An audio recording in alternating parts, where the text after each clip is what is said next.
Good evening, ladies and gentlemen, and welcome to San Jose City College, the site of Bellarmine's next varsity home football game against the Sacred Heart Cathedral Fighting Irish. Thank you for watching Bellarmine football on the Bellarmine Sports YouTube page, folks. Kevin Dan alongside Quinn Dembecki, class of 2022, a Bellarmine senior. I'm class of 05, and Quinn, it was good for the Bells to get back on the winning track last time out, a 42-24 win at Mitty after the 41-7 loss to Sarah, arguably the best team in the area. Oh yeah, it was good for them to get back on track. A good win for the team after really a tough loss against a really good Sarah football team. So they should look to continue that trend that they did against Mitty. I mean, this is a good Sacred Heart prep team. Their record doesn't necessarily reflect how well they've played this year. At 1-5, they've played a lot of closely contested games. So this should be a good matchup tonight. That it should. Just wanted to touch up the Sarah broadcast, the Sarah game, since we didn't have a chance to talk to you since then. Jalal Beachman, head coach of Bellarmine, saying, well, they're a very talented team across the board. They knew that they couldn't make many mistakes. They happened to make a lot of mistakes, turn the ball over too much, too many penalties. And he said, we found out what would happen if we made mistakes against the #1 team in the Bay Area News Group Top 25. Oh yeah, I mean, against a team like that, you're gonna make some mistakes. It's gonna be a tough game, and they didn't necessarily do what they had to do, but that did not keep them down against Mitty last week with a big win for the team. Yeah, Beachman saying, well, just executed well against the Monarchs, limited mistakes. They weren't perfect. Mitty came out with some energy, hung tight for the first half. The Monarchs did hold the lead at a couple of different points, but Jalal very impressed by how his boys never got discouraged when it was a close game and went on to win by 18. No, the second half was all Bells in that game. They really came out and dominated, put up a lot of points, and played good defense. Really shut them down for the most part in the second half of that football game. And well, when you do that, you win football games. Yeah. So really a good effort from Bellarmine. And they look to follow that up tonight with another big win here against Sacred Heart Prep, or Cathedral. The Bells will kick off to start this one in the navy blue uniforms. Sacred Heart Cathedral in their road whites. The Fighting Irish, as Quinn alluded to, 1-5, but this is a team that has played a lot of different teams close. They took Valley Christian into the fourth quarter with the lead. That was a 1-point game late in the fourth quarter, eventually lost by 6. They were only down 3 heading into the fourth quarter against St. Francis as well, a team that, of course, beat De La Salle this year. So a very competitive team in the WCAL. Another thing I just want to throw out is they held Burlingame High School to just 17 points. Yep. Burlingame High School is 6-0 on the year, and only 2 teams have held them to under 20 points, and one of them was Sacred Heart Cathedral. So let's take a look at the Sacred Heart Cathedral offense. They have used a couple of different quarterbacks this year, one of them being Ray John Spears, who led this team to a win against St. Ignatius last time out, 21-20. He will be the starting quarterback.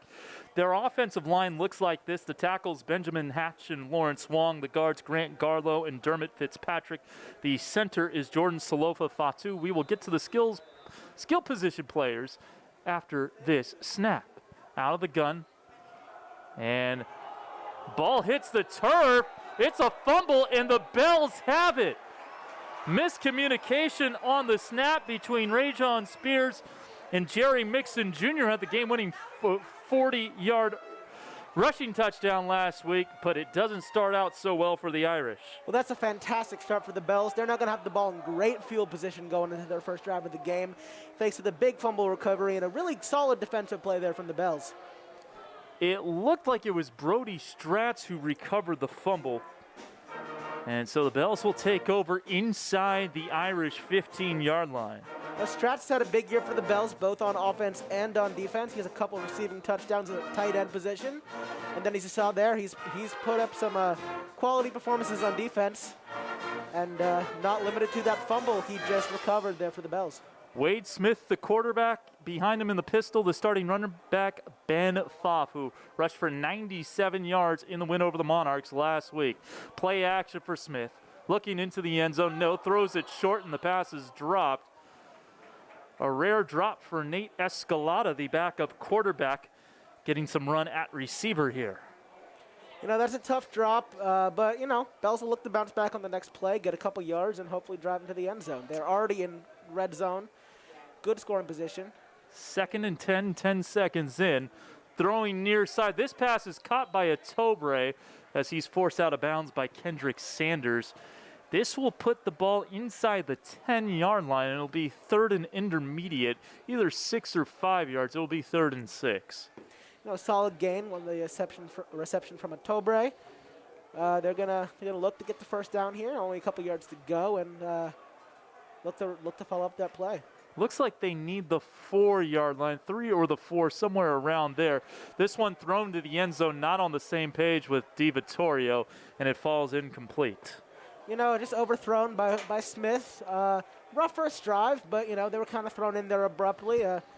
Gives them some time to warm up. They should look to bounce back next time out there, but luckily enough, they are in good field goal position.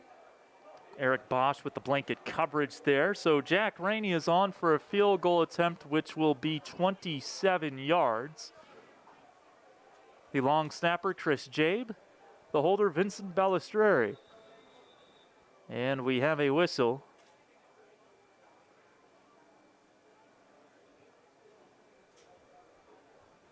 I think just one of the... They only had one official under the uprights. They need to get 2 over there. Had to wait to get into position there. We talk about the players not being aligned. The officials weren't aligned there.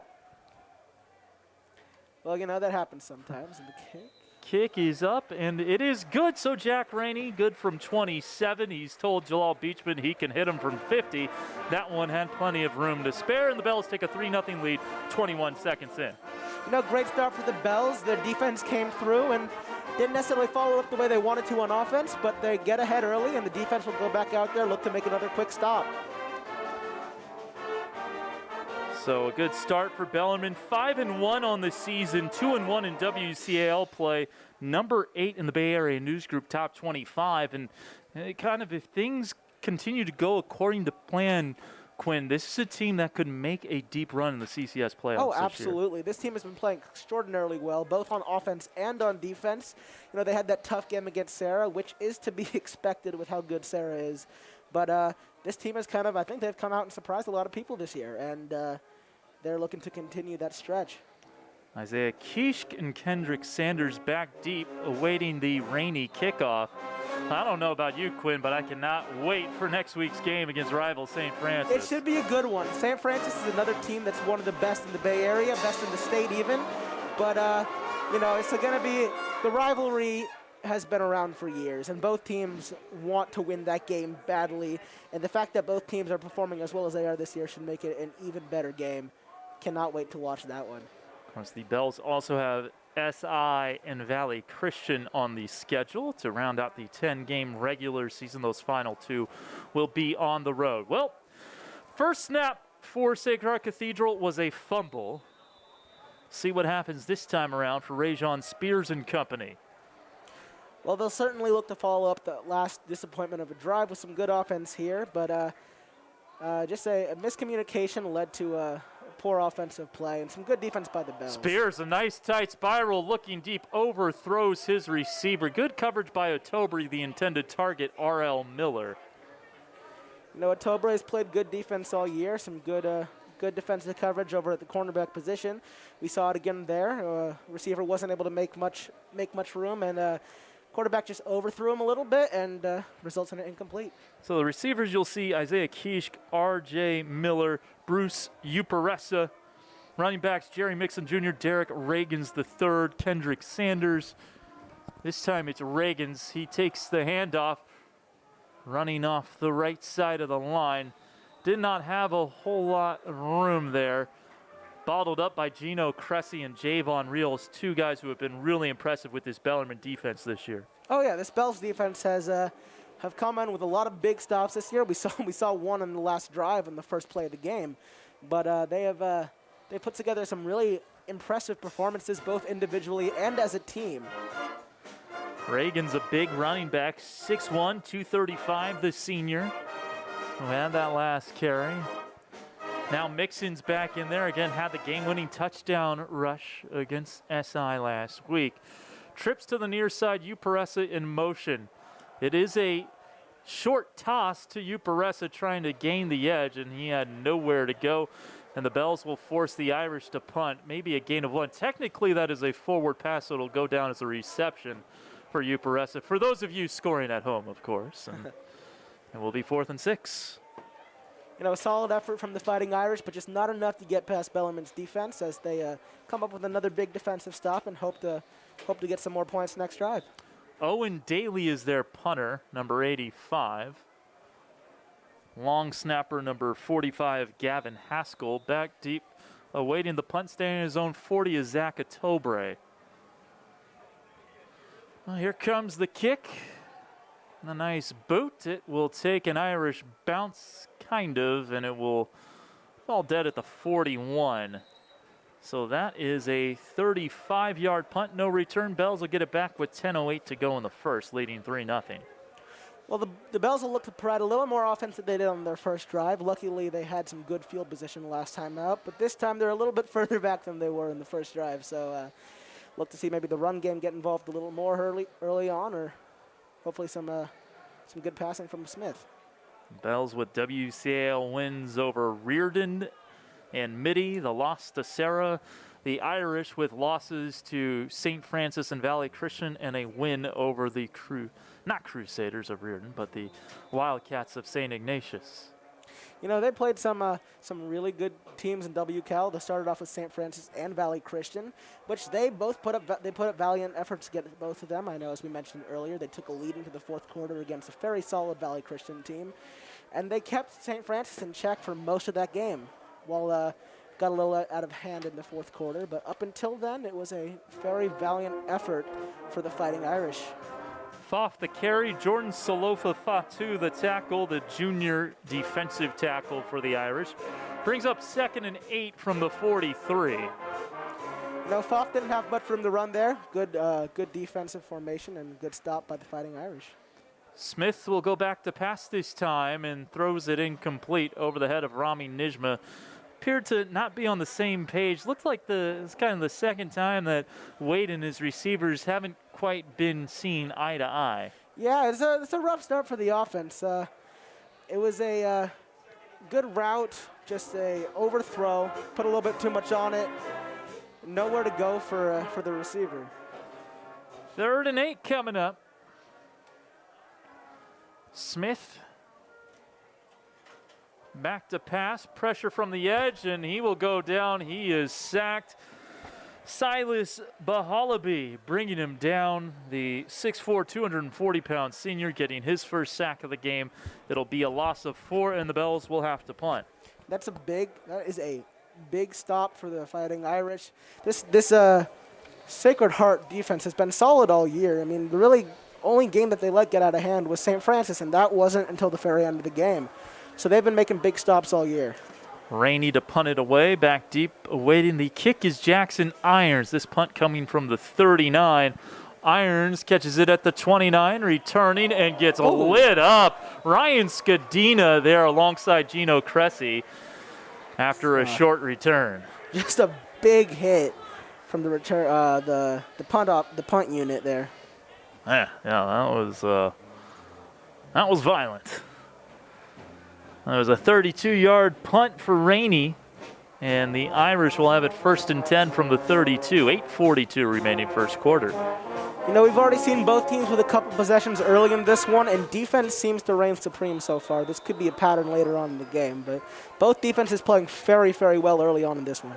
And Sean Spears throwing far side has his man. It is caught. R.L. Miller with the reception, and we have our first down of the game as Otobre forces him out.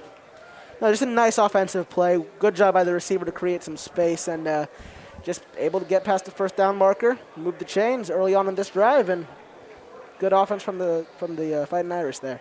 12-yard gain makes it 1st and 10 for the 44. 8:37 to go. We'll see a lot of 4 receiver sets from this group out of the gun. 3 receivers near side. Rajon Spears having taken over the starting job. Screen toss out to Uparessa, who has blockers, and he is well into plus territory. One man to beat, who is Coker who forces him out, and that is a big gain, and the Irish are in the red zone. And great blocking by the Irish offense there. Just quick little screen pass, able to get to the outside and create some big space for their receiver, Uparesa, who really just took it down the line and put him right in the red zone. It's a 41-yard gain, and quickly to the line are the Irish. You know, this fighting Irish offense. Well, the bell struck first. Their offense looks like they're really creating the first momentum in this game offensively. So they must be pretty happy with how this drive started off. Sanders nowhere to go. Jake Hansen gets into the backfield alongside Gino Cressy, who's been really impressive for Jalal Beachman's group. Jalal kind of reminding us in our pregame chat, he played basketball in the spring, and since all the sports were going on at the same time, he couldn't play football, so it took him a while to get kind of back up to speed in training camp, but he's been impressive since. Oh, yeah. It does not look like he's lost any steps from taking last year off. He's been impressive. I believe he had, I believe it was 12 tackles against Midi last week, and what turned out to be a big win. Sanders, a nice gain close to the first down as he gets well into the second level of the defense, gets near the 5. He's at the 6. It's a 9-yard gain, and it brings up 3rd and 1. Well, just a great run from the Irish offense, and they're getting closer to the end zone. Just a short ways to go for the first down, and they're well into the red zone, and Bellarmine's really looking to get a quick stop here, force 3 on him. Yeah, this is a big play. That's for sure. New back in the backfield is Mixon out of the pistol. Throwing, screen toss, Uparesa. He's got it, looking for the end zone. He is a yard shy as he's brought down just before the end zone by Coker. Also had some help from Dalen Buenrostro, who's been injured this year. Not quite 100%, but he's given it a go today. Well, the ball popped out at the end there, but the referee ruled it down by contact before the ball popped out. You know, Bellarmine's playing tight defense. Just the Fighting Irish offense has been better. Well, Spears tried to sneak it in there, and I think he got knocked down by his own offensive line. Well, you know, when you're on the 1-yard line and you got the first down, this never hurts to try that, but it's an unfortunate way to end that play. So 2nd and goal from the 1 as we approach the midpoint of the first quarter. Spears comes back into the huddle. They've also started this year Aiden McGrath at quarterback. He started against St. Francis. It was Rajon Spears who did the damage late for the Irish against St. Ignatius.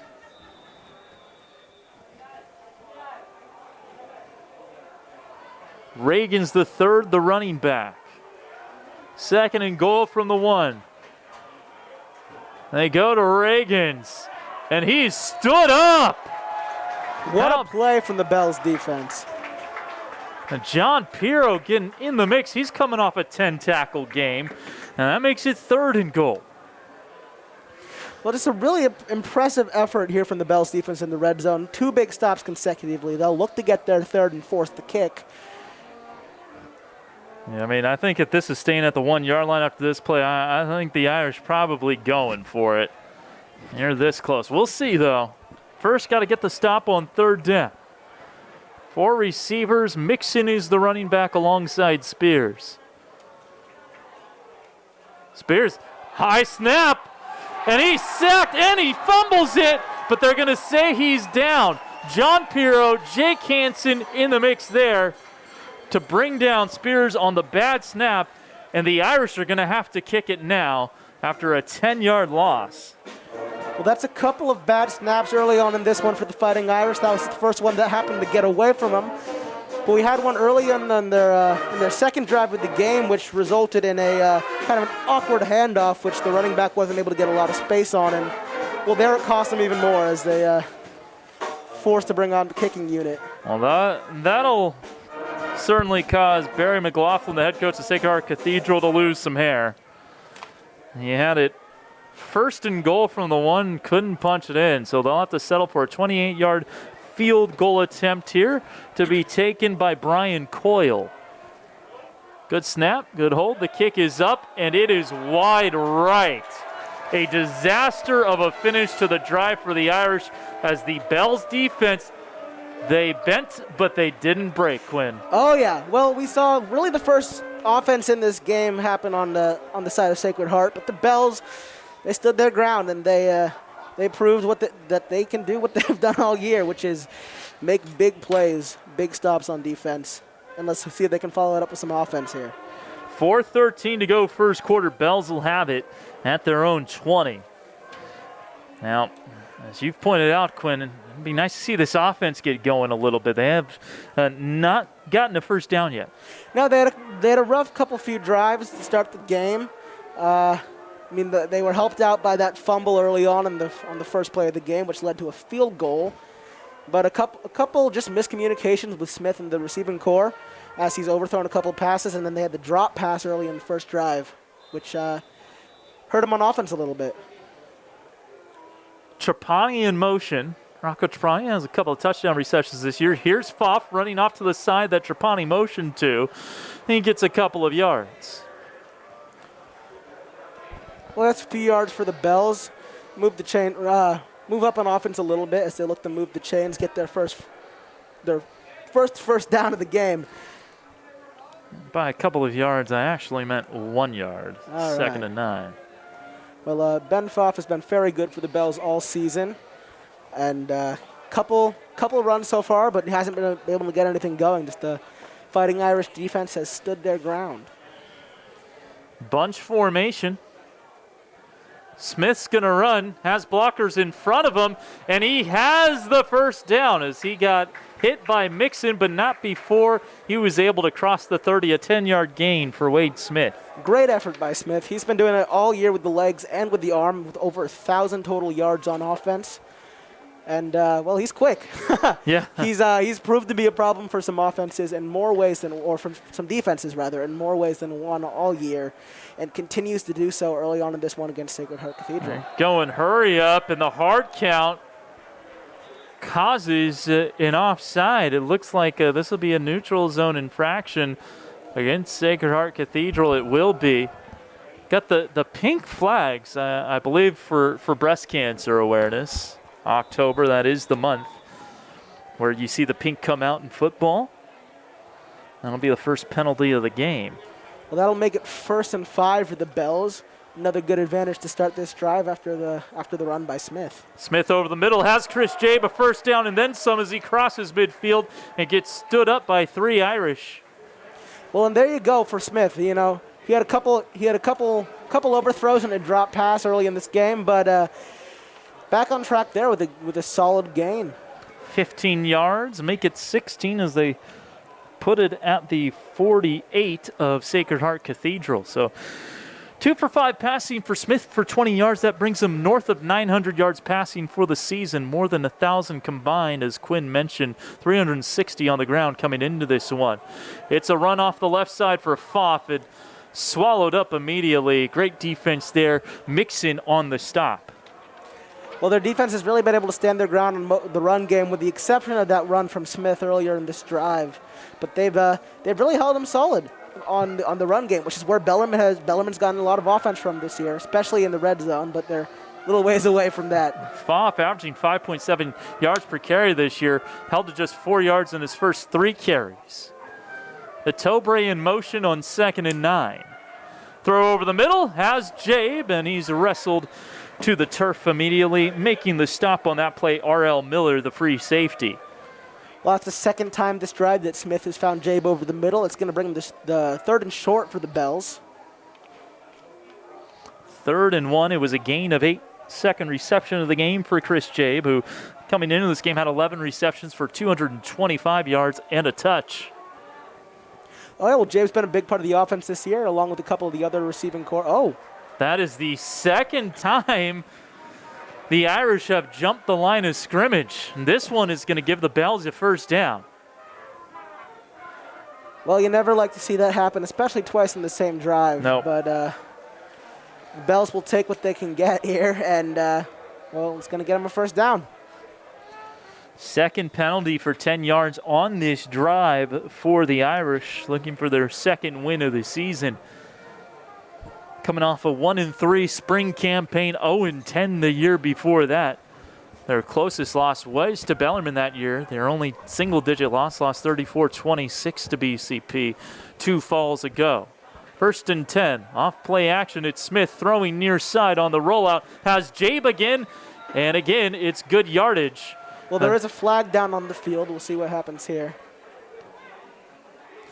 I'll spot him at the 24 for the time being. It is near a first down, but that flag is in the area of a hold. Looks like this one is coming back.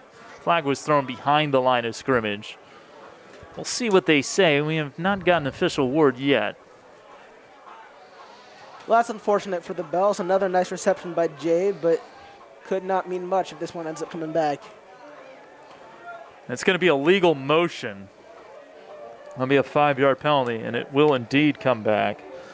So I'll make it 1st and 15 from the 39. That puts the Bells in a little bit of a rougher spot here. Yeah. We're south of 60. Here in the first quarter. Bells getting a 27-yard field goal from Jack Rainey. The Irish missing a 28-yard field goal. They actually spun at the, 39, I was going to say.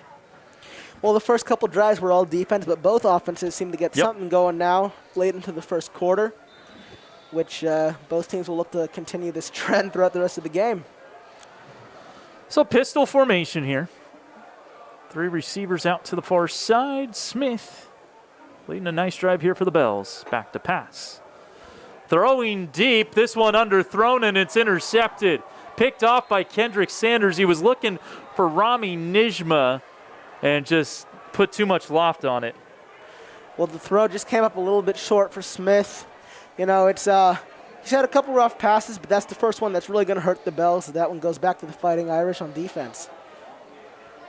So the Irish will get it. 37 ticks left on the first quarter clock. They will have it at their own 19, Sacred Heart Cathedral. Well, that's twice now in a row for both teams that we've seen the good offensive drives end up being stopped by some good defense.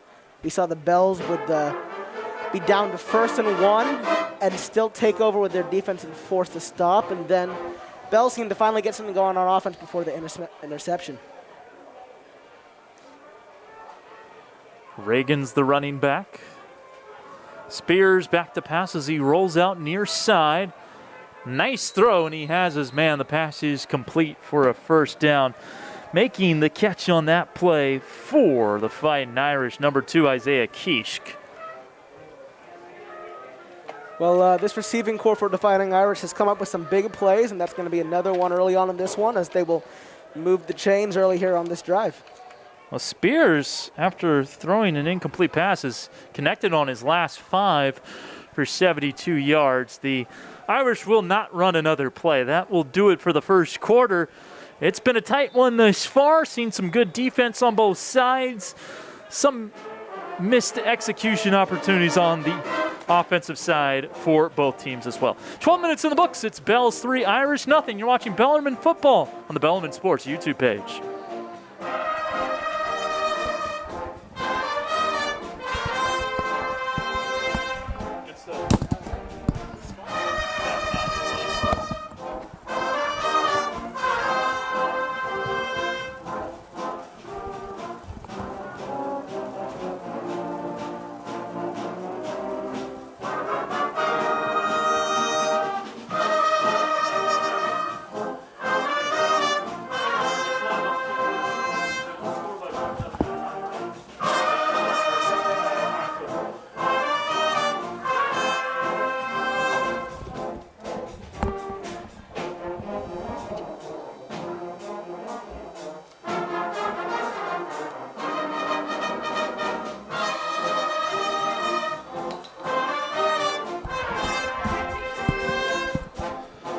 Irish back out there, 1st and 10 from the 30.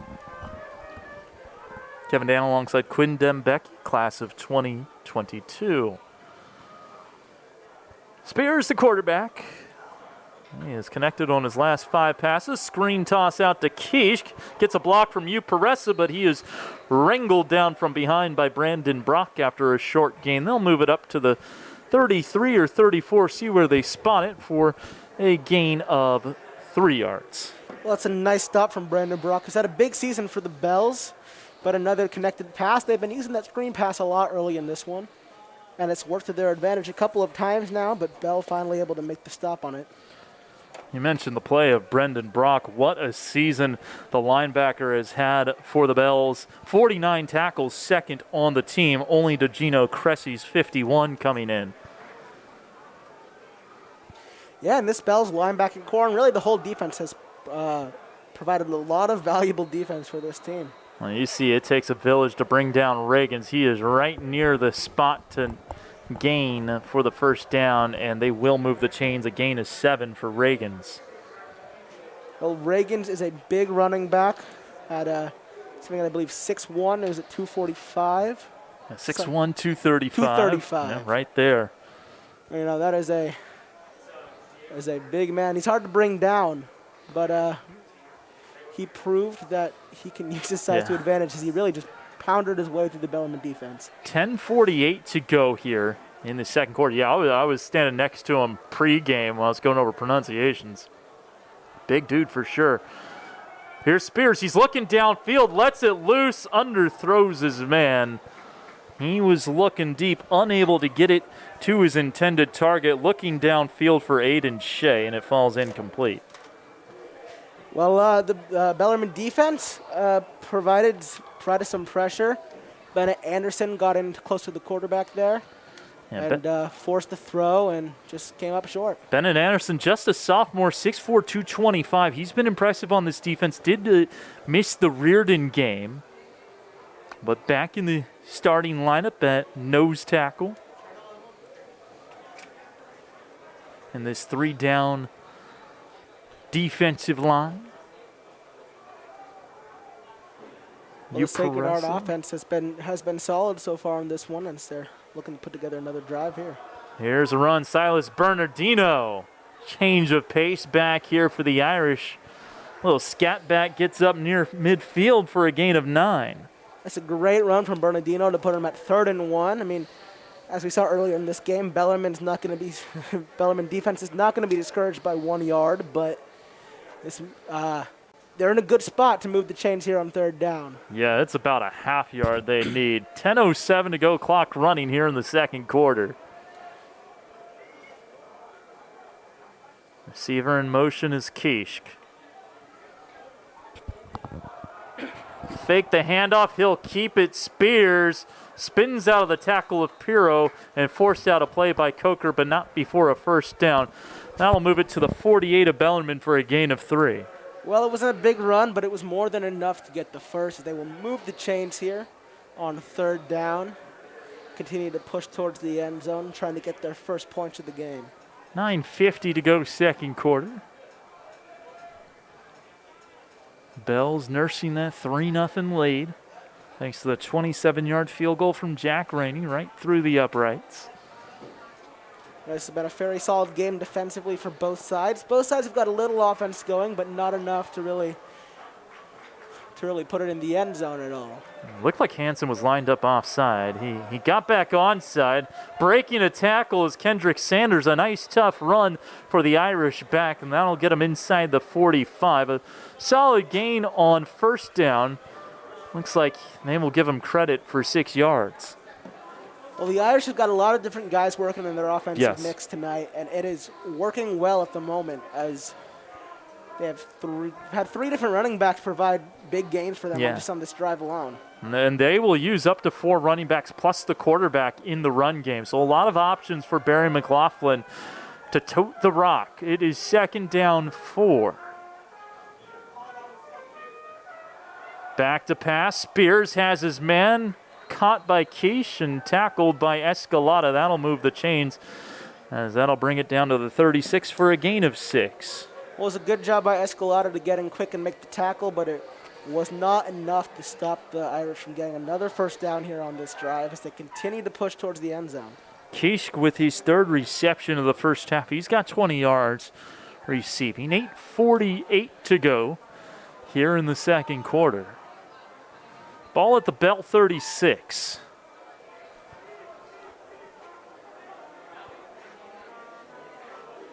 Three receivers lined up, one in the backfield. Four receivers, my bad. One kind of in a wing back position. That is a false start and a half. It looked like no flag thrown. Spears runs out to his left for a minimal gain, but it looked like three different people on the line moved. There was definitely a missed call going on there. Does not look like it'll come back. Remind you of a certain check swing last night? Unfortunately, it does remind me of a check swing missed call from last night. Luckily, this one wasn't in as high leverage a situation as that. Gain of 2 for Spears. I feel for the Giants fans out there. I am not part of that contingent. Unfortunately, I am. That was a rough one. It was a rough one. Back to the Bells football game. Second down and 8. Spears flushed out of the pocket by Javon Reels. He's going to tuck it and run and is forced out by Cressy and Pirro. That'll bring up third and manageable here for the Irish. Well, a solid gain, not as much as they would have liked, but enough to make it a manageable third down play for the Irish as they look to push into scoring position. Clock stops at 8:14, 3rd and 5 from the Bellarmine 31. Well, they're a ways away from field goal position, but this has been a solid offensive drive for the Irish. Bells are going to look to make the stop here, try to force another turnover on downs or a punt, but the Irish are going to look to fight forward. Sanders is the running back in the shotgun. Now he motions out. Spears throws it to his wingback Daly. Oh, and Daly near the first down as he is stopped on the play by Gino Cressy, but not before he does get the first down. They needed 5 and they got 8. Well, the Irish have that short pass working to a T early on in this one here in the second quarter. It's another, we've seen multiple screen passes and we see another little short pass out over the middle that got them a first down here in this one. Daly also their punter. Well, the biggest thing that stands out to me so far is how many options the Irish have. I mean, they have a numerically massive team. Yeah, it's more than 60 players on that roster. I think the roster's in the mid-60s. It seems like they're using just about all of them well here in this one. Kishkin motion. It's going to be a handoff to Sanders, and he runs right into the awaiting arms of a Bellarmine Bell. Coming up off the pile there is, I think, Nolan Hahn. No, excuse me, Dean Lally. Yep. Stop here on that one. Good stop to make it a 2nd and 9, 2nd and 10 situation. They spot the ball at the 21. Give it to 2nd and 8. Okay. To Sanders, and yeah, I was gonna say I didn't think Nolan Hines is a starting offensive tackle. Couldn't tell the number, but Dean Lally doing a nice job on this defense. Backup defensive tackle to Javon Reels tonight on the depth chart, presented by assistant coach Brennan Ronald to us this afternoon. Oh, the junior sitting at 6'3", 270s, providing some value on defense here in this one. And we are going to get a whistle, delay a game. Well, that one's going to go back a ways for the Irish. That'll be a 5-yard penalty. That was their third pre-snap infraction. And that'll make it 2nd and 13. Well, that is frustrating if you're the Irish coach here. I mean, this couple messy plays before the snap that lost him some yards or gave the Bell some yards early on in this Ball's one. at the 26. Spears throws it to Quiche, who is yanked down by the back of his jersey by Coker, who was hanging on for dear life there. That was an impressive play by Coker there to stick with that one and make the stop. They'll make it third and manageable here for the Irish. Kishkin's been a favorite target of Spears thus far, who is a listed wide receiver on Max Preps, we should say. Took over last week in quarterback duty. Well, we haven't seen him lob it up too deep. We've seen a lot of screen passes, a lot of short passes here, but it's working well. This is a good Irish receiving core. 3rd and 5 from the 18. They need the 13. Spears flushed out. He's going to get the first down. Takes a big hit from Piro, but not before he gets inside the 10. It'll be a goal-to-go situation on the 9-yard scamper for Rajon Spears. Well, Spears is really just working the defense here on this drive. The short pass, able to get out of the pocket and make some room for himself. And, well, there we saw his legs used to a T as he got the first for the Irish.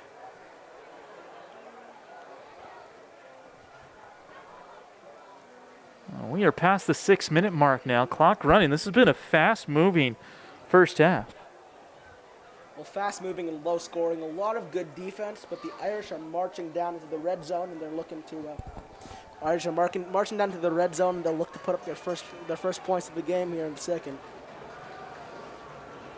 So out of the pistol. Kishkin motion. Handoff. Bernardino fumbled it, but it took a very fortunate hop. It looked right back up into his midsection. Now one bell is pointing the way of Bellarmine.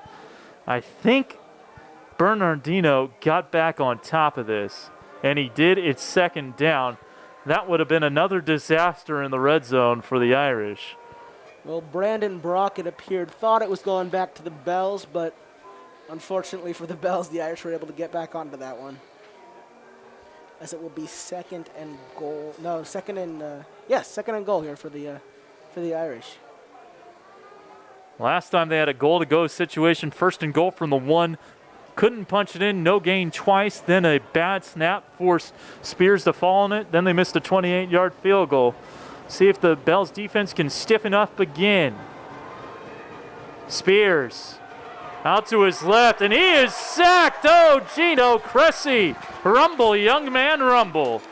Gino Cressy with a huge sack there for the Bells. This Bells defense has been resilient all game long. That's another example of how good they've been tonight, especially in the red zone. That is an 11-yard loss. Gino making plays. That is his now second and a half sack. He has 2.5 sacks on the season, more than 50 tackles overall. Well, Cressy has been extraordinarily impressive for the Bells on defense this year. He's provided a lot of value out of that linebacker position, and he continues to do so here tonight.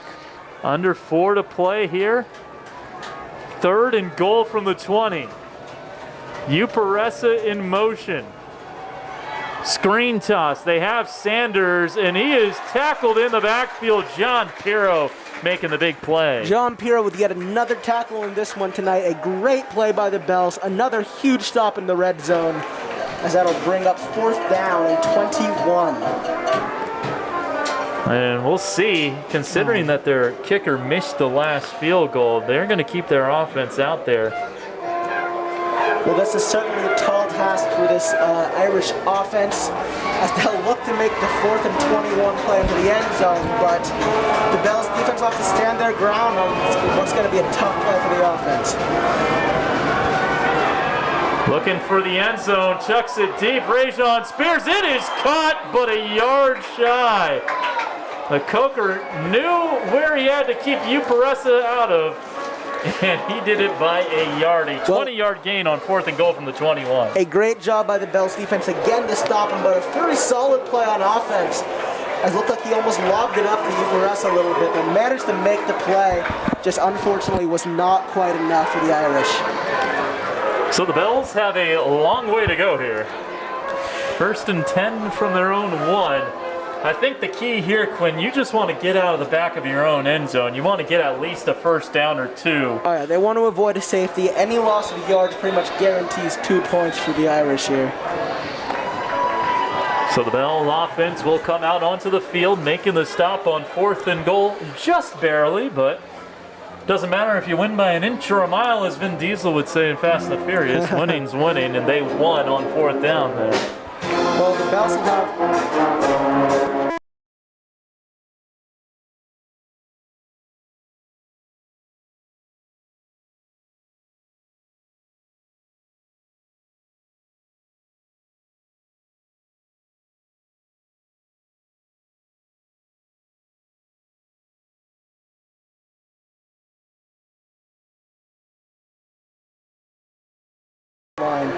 But they got a couple yards there that'll put them a little further out as they will look to do some damage here. With a long way to go, just over 2.5 minutes left in the second quarter. 2nd and 8 from the 3.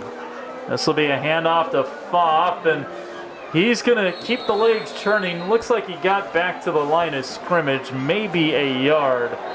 It'll be 3rd and 8, and smartly, Barry McLaughlin is going to take a timeout. Well, the Irish defense has managed to stop Pfaff multiple times here in this one. He's been very good for the Bells this year, but not able to come up with much tonight so far. Yeah, just 4 yards on 4 carries for Ben Pfaff. That's unusual for him, as you mentioned earlier, coming into this one, averaging about 5.7 yards per carry.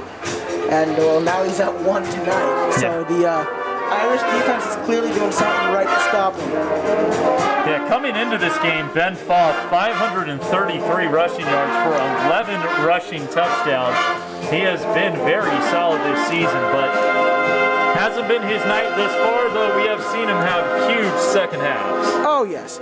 But tonight, so far in the first half, combined with that, and Smith being a little wild out in the pocket, the Bellarmine offense hasn't been able to get too much going, as we see here on a 3rd and 7 on their own 4.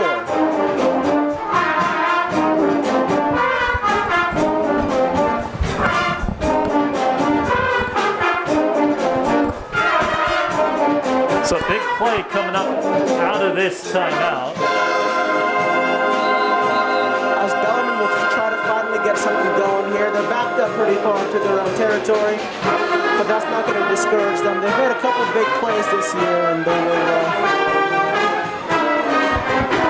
hopefully get something going here on 3rd and 7. Big play right here. Smith out of the gun.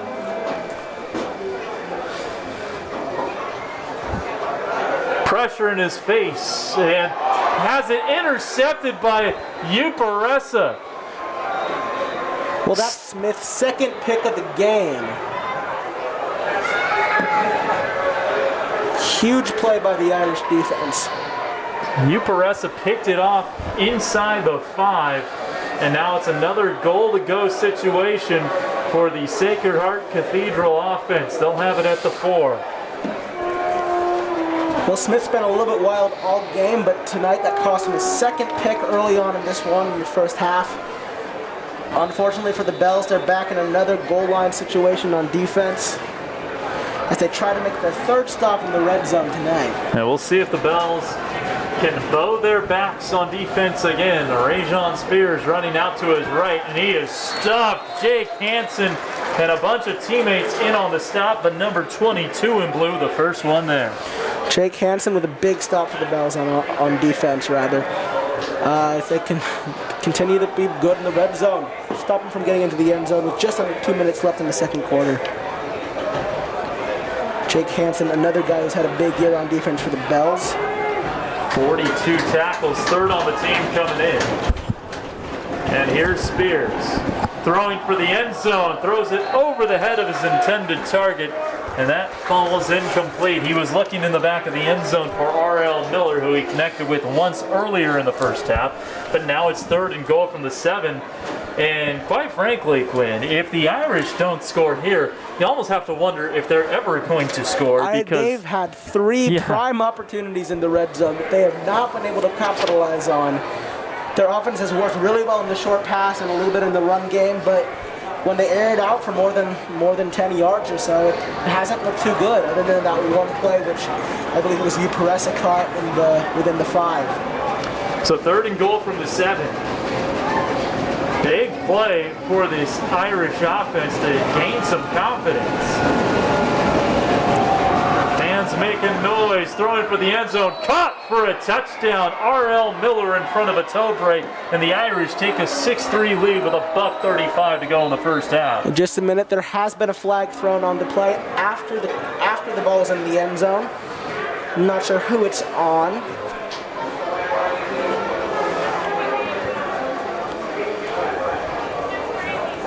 Oh, we'll see. But assuming this doesn't come back, this will be the first touchdown in the game for either team, and the Irish will put the ball in the end zone first, making it 6-3, looking to make it 7-3.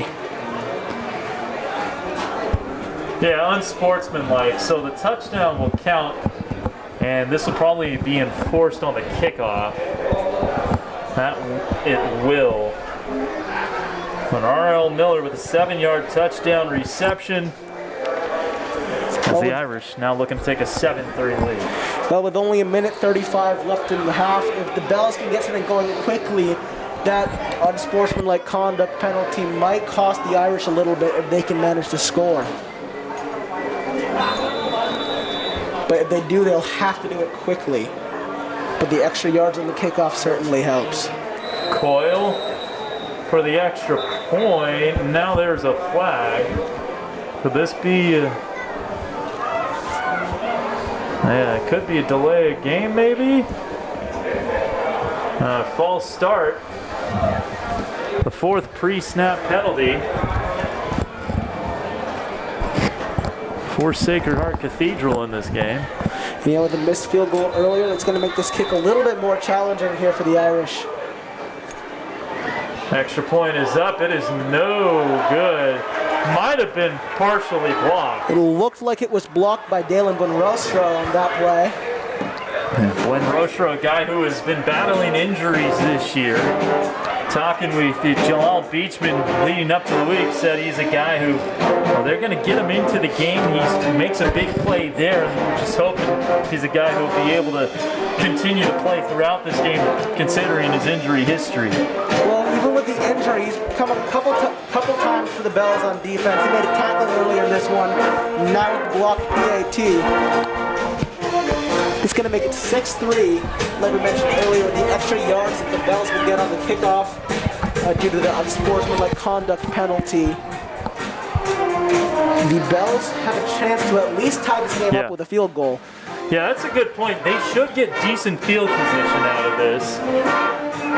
They do have good returners. Ben Foff had a 58-yard return on a kickoff last week against Mitty. Now, Joel Beachman doesn't expect necessarily Sacred Heart Cathedral to kick it deep necessarily. They might kick it away from their returners, but something to consider here for sure, because they're going to be kicking off from the 25 this time instead of the 40 due to that penalty. Well, that could come back to bite them. Like we said, only 1.5 minutes roughly left in the first half rather. But that's more than enough time for the Bells offense, as we've seen a couple different times this year, to make quick drives to get points. Most notably, in my memory at least, against the, I believe it was Central Catholic, they had a big drive late in the game. Within about a minute, it took them to score. Well, here's Coyle. And this will be returned by Gino Cressy.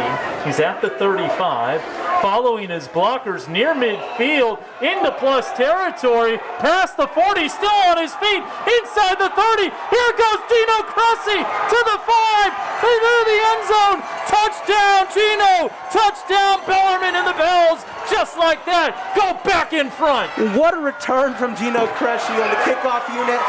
That unsportsmanlike conduct penalty does come back to haunt the Irish. But really just an incredible play from Cressy on the kick return. I mean, it looked like Cressy was going down about 3 or 4 different junctures there.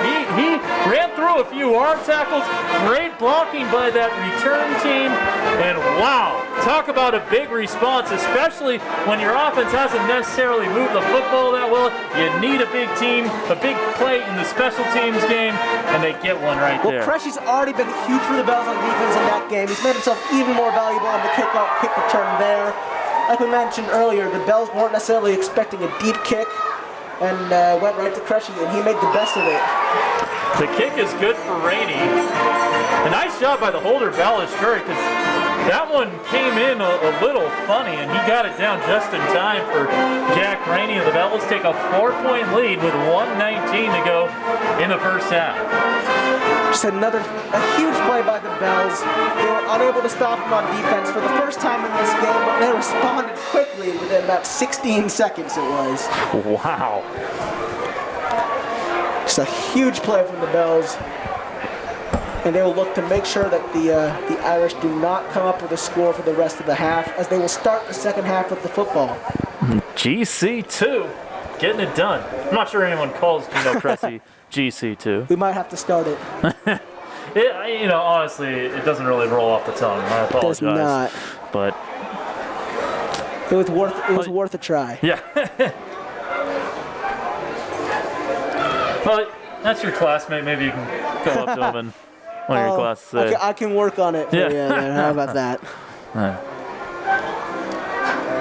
No, Crushing's already had a big game on defense. He had the sack in the red zone earlier for 11 yards, and then just a huge return for the Bells. He has had a first half to remember. And this is coming off a 12-tackle game at Midi last week for Crushing. Yeah. So Rainey on the kickoff, and this one is bobbled. Did not reach the end zone, so they have to bring it out, and it's going to essentially be a loss of about 9 or 10 yards as far as field position is concerned as a result. Well, the Bells they get it out to the 11. The Bells kickoff unit is going to stop them right at the 11, as he said. That's going to make it hard for Sacred Heart to do much in the remainder of the second half, especially since a lot of their game has been long possessions, a lot of short games, push the ball down the field.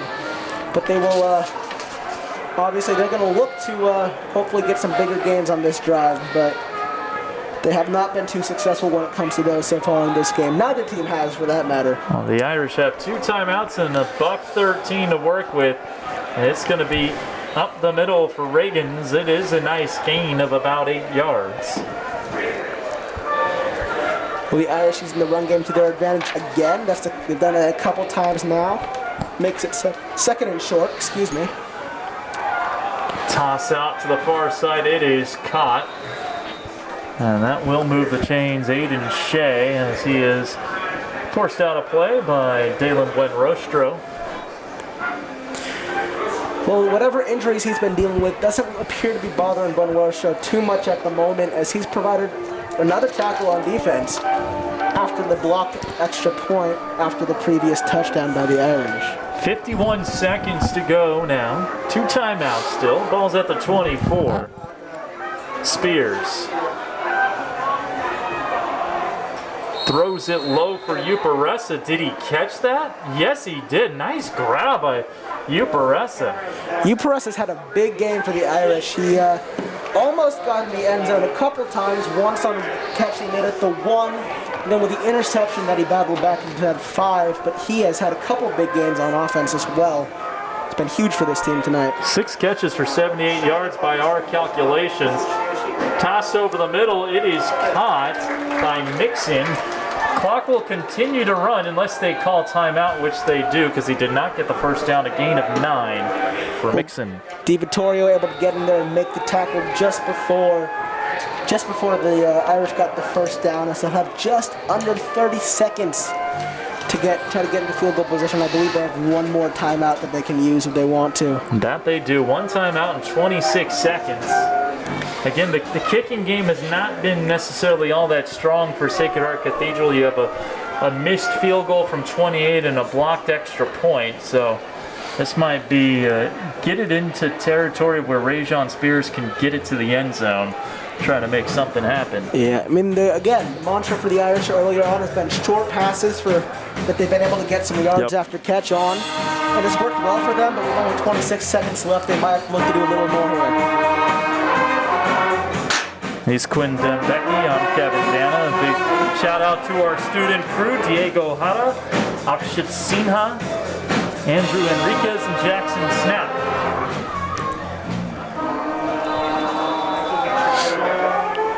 The clock moved down a second before the snap, and here's Spears flushed out by Reels and Piro, and has to throw it low, intended for Kishkin. Good pressure on the quarterback, hurried there on the play by Reels and Piro. It's incomplete, 19 seconds left. Not much the quarterback could do when he got that much pressure. The Bells defense, one of the things that they've done a lot, they have a couple sacks in this one, but they've been applying pressure on the quarterback all game. So when Irish haven't been able to do much with some mid to deep sized passes, but to be fair, the quarterback has been under pressure a lot this game. Bells rushing 4 here. Spears gonna take off. He's past midfield and touched out by Brandon Brock. This will be a gain of 8 with the clock down to 9 seconds. That got him past midfield, just under 10 seconds to go. Looks like they'll have one, maybe two plays at most left in the half to try to get some points, but Bellarmine's job is just to kind of stop them deep. If they want to get a short game, they can, but they just got to make sure that they don't give up their lead in this one. Yeah, with the timeout, they can, and the clock does stop after a first down. They do kind of have the whole playbook open to them to run two plays. Let's see what they elect to do here on 3rd and 2 from the 48. Spears. He's looking deep, he's throwing deep, and this one is over the head and incomplete of R.L. Miller. They have 3 seconds left. 3 seconds left on 4th down. I imagine they might just try to put one deep. Yep. But they could try to switch it up a little bit and hopefully try to get some big yards that might lead to a big gain. But the Bell's defensive focus will most likely be prevent the touchdown. Yeah, just line up a few guys near the goal line. And see already the safety Escalada standing about 20 yards behind the line of scrimmage. Now he moves up a little bit. Well, Escalada's another Bell defender who's had a big year. Yep. That he is. And they're going 5 wide here. And Sacred Heart Cathedral is going to use its final timeout.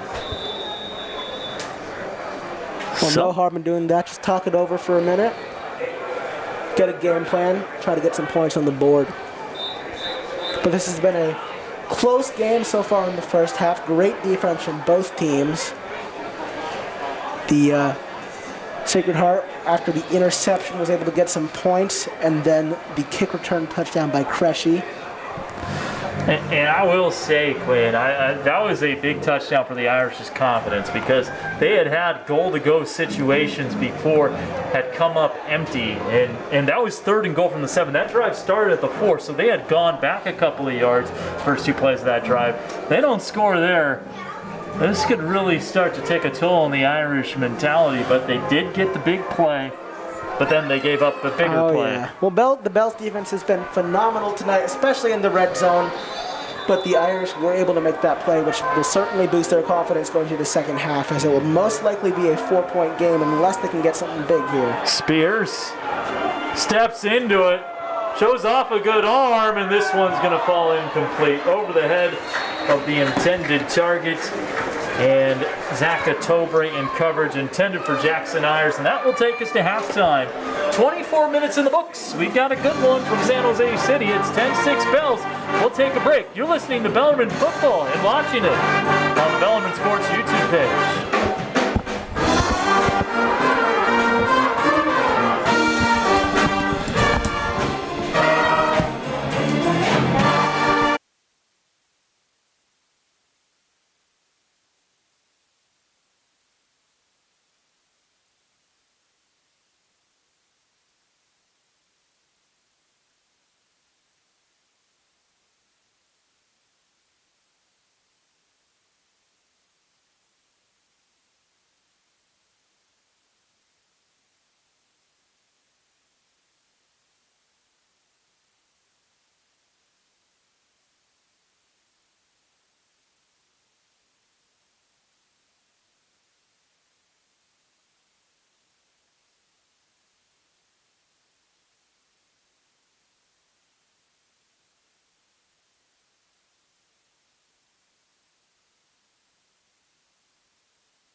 And welcome back. We are here at San Jose City College. The score is Bells 10, Irish 6 going to the second half. My name is Quinn Denbecky, Bellarmine class 2022, here with Kevin Dana. The beginning of the second half, and a closely contested football game so far. A lot of great defense. We saw a touchdown from the Fighting Irish in the first half following an interception. And the Gino Cresci huge kickoff return touchdown. Yeah, that was a huge play, and honestly, if I'm Sacred Heart Cathedral, Quinn, I'm kicking myself going into halftime because I've been inside the 10-yard line 3 times, and I have 6 points to show for it.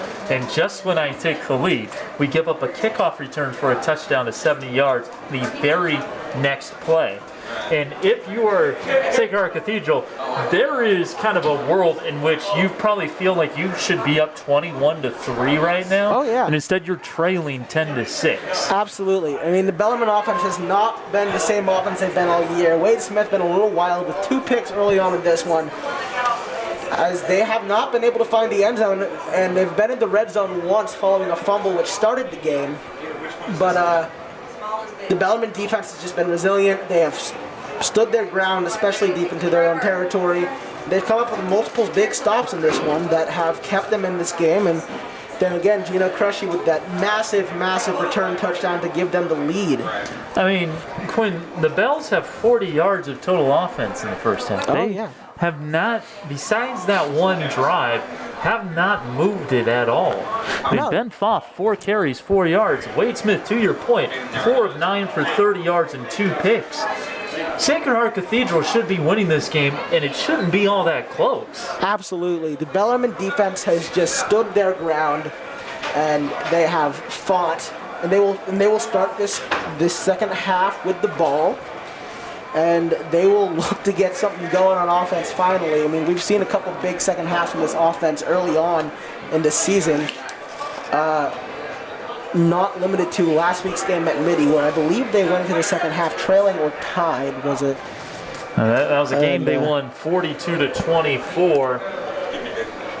But to your point, Midi did have the lead in parts of that game, and Bellarmine, credit to the Bells, were able to fight back from deficits early on. Bellarmine was dominant in the second half of that game. They'll look to be dominant in the second half of this one, as the kick is off and it is being returned.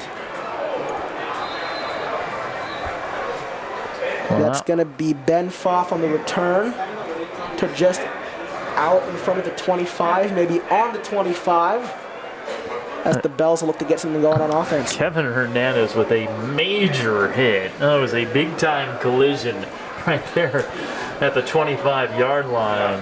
And Ben Foff has not gotten much room on offense so far. He's been kind of mad at the line of scrimmage a lot of this game. Yeah, she works in the office. You have to come separately. She stays later. Here's the snap, the handoff, and Foff breaks out a little bit. This is Good, best a couple run. Yards. Yeah, his best run of the game thus far. And this is something that Joel Beachman has talked about all year, is that Ben Foff gets stronger as the game goes on. And he'll say, defenders don't want to tackle this guy in the second half of the fourth quarter. Oh, no. He is a dominant player. He's proven it all year as they hand him the ball again, as he is met behind the line of scrimmage. That's going to look like Bruce Upressa maybe on the stop. Couldn't get a good look at that. Yeah, but they also had in on the play, Mixon also got there. So just a great pursuit of the football there. It's going to make it third and manageable for the Bells as they'll look to finally get something going on offense. Here's the snap. That was blown dead. Ball is stopped on the field.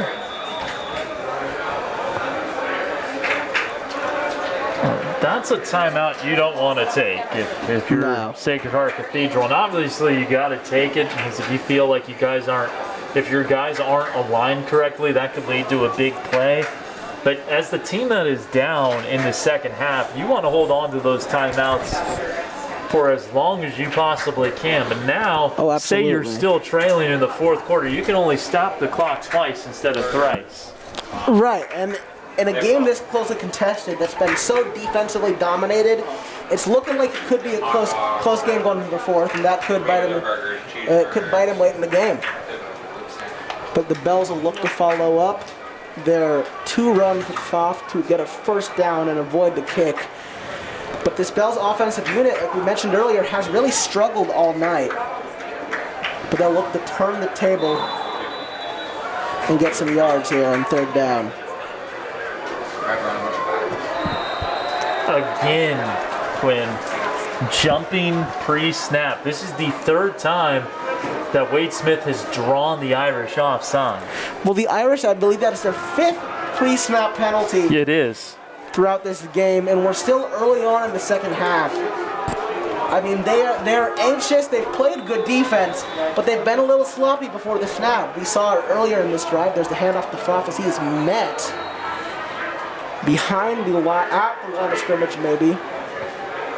Does not look like he got the first down. David Serrano's down. That's a big blow for the Bells. He's been great on the line this year. He is not getting up. And yeah, to your point, I mean, this is your starting center. This would be a huge loss if he can't continue to play. He's been massive on the line for the Bells this year. He has provided good blocking, good snaps to Smith, and that's just a blow that could be hard to recover from later on in this game. I mean, when you get down, if you get down closer into the red zone, and even on the runs, blocking is huge. Yeah. And Bells are going to line up the punt.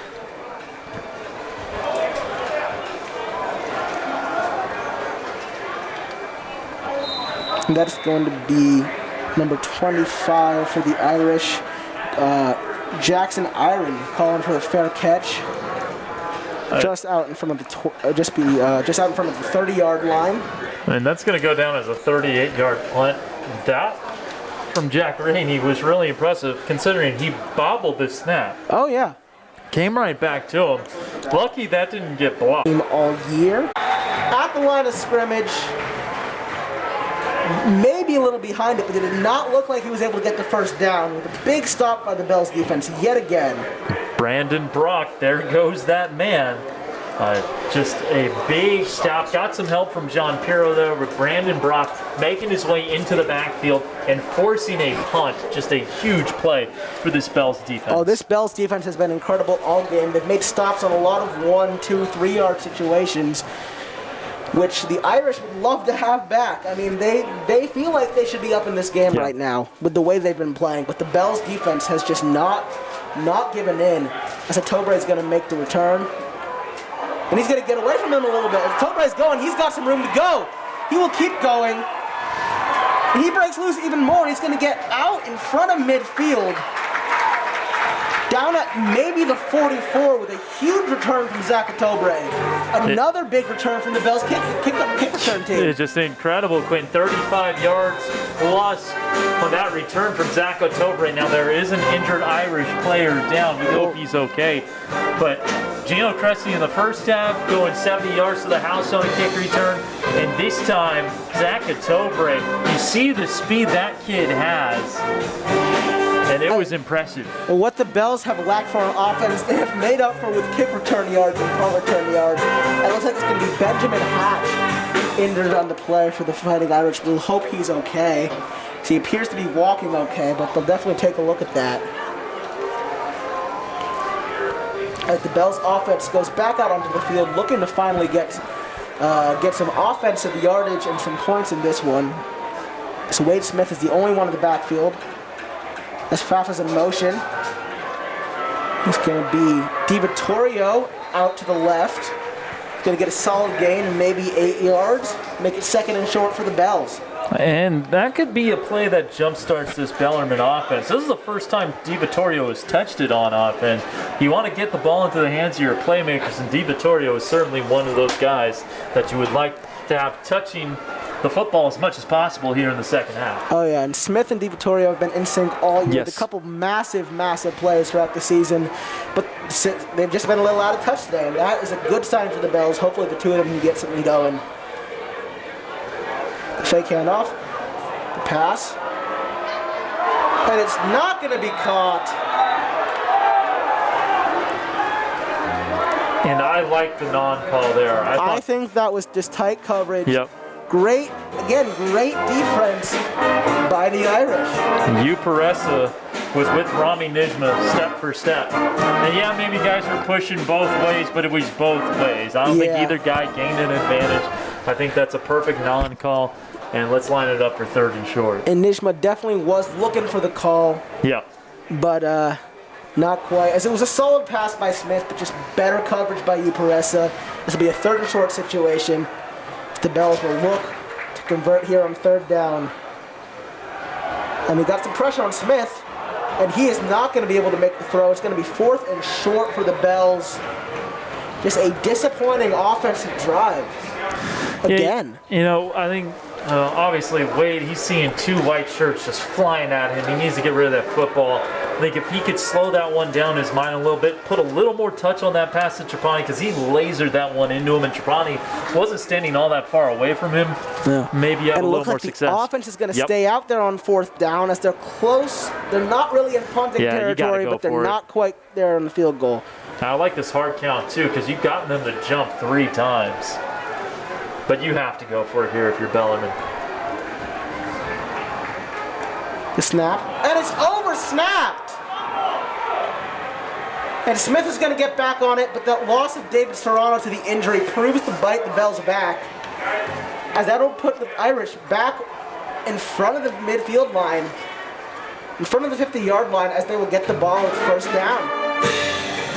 And that's just a rough play from the Bells offense. Bad snap. Now, remember, Serrano luckily is okay and is back out there, but as the center, you wonder if that prior knock affected anything there. Absolutely. He's been good he's been good on the line for the Bells all year. That's just a rough play, and the Bells defense is going to look to stop, follow it up with another stop, which they have really been able to do all game with the exception of one drive, much to the dismay of the Irish. Drops back, finds a pass, and it's caught! And he's going to find the end zone. That's a touchdown, Irish. Beautiful pass and catch. I believe it was R.L. Miller on the play with the touchdown. As the Irish will hop up 12-10, look to make it 13-10 on the kick. Yeah, you just throw it up there for your playmaker to go up and try to make a play on it. Kind of a jump ball scenario with Zach Atobre there, and R.L. Miller won out and then took it to the house as Atobre lost his footing, and just like that, the Irish are in front. R.L. Miller able to get a little bit of separation off Atobre. Really a great offensive play.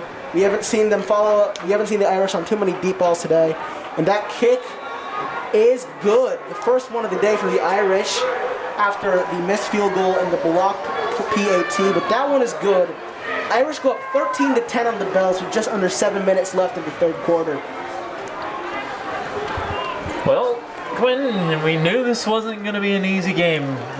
You hear the old adages, you can't play a team's record, but honestly, I was down on the field with Coach Beachman before the game today, and he said, this is probably the best 1-5 team out there. Oh, yeah. And he was in line. If you can take St. Francis into the 4th quarter, a 3-point game, if you can have a lead in the final 2 minutes against Valley Christian late, you can play with just about anybody in the CCS, much less the WCAL, and they're proving it again here tonight that this is a team not to be messed with, that I think to Jalal's point, probably is the best 1-5 team in the Bay Area.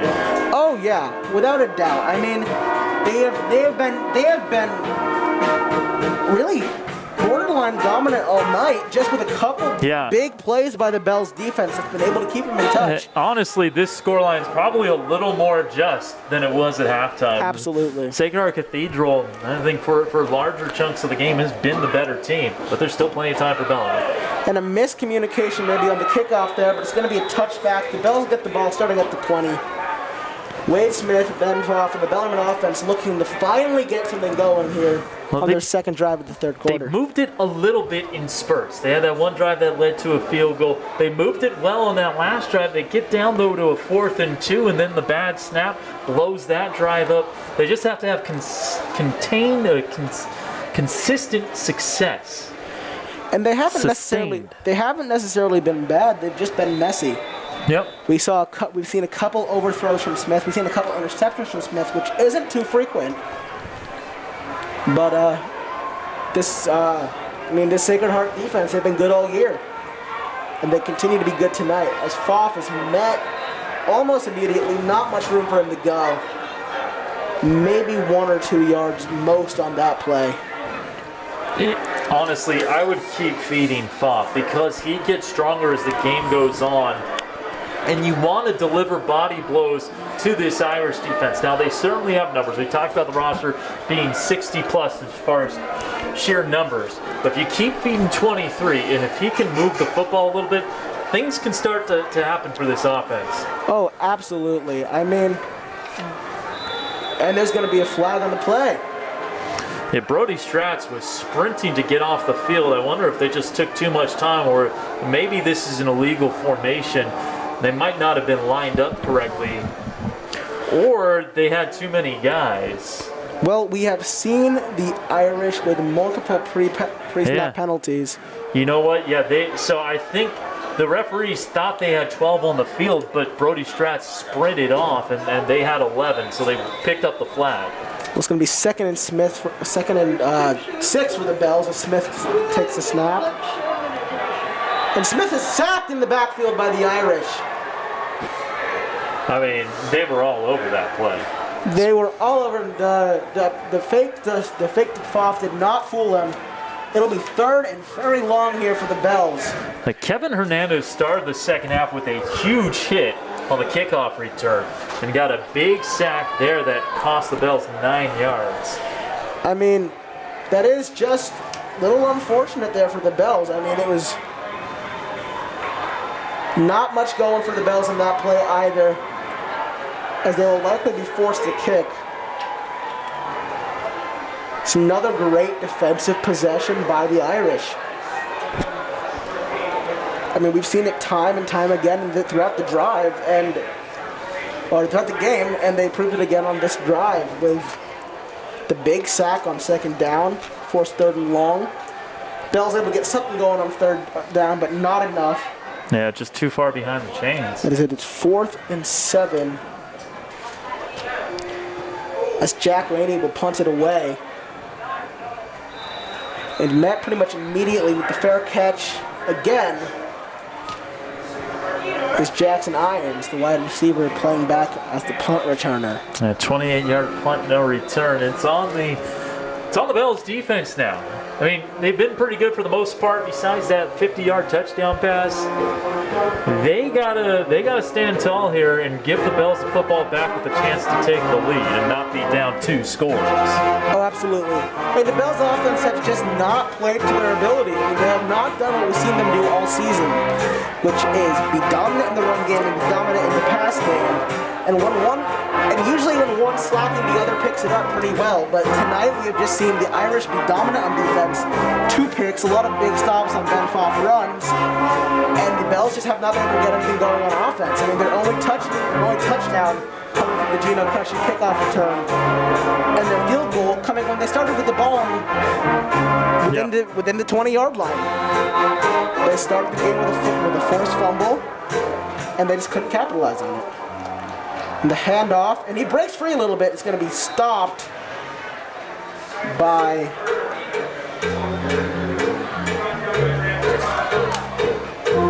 Brandon Brock, the linebacker, the junior linebacker on that one. A solid run for the Irish, as it'll be 2nd and maybe 6. Past the 50-yard line.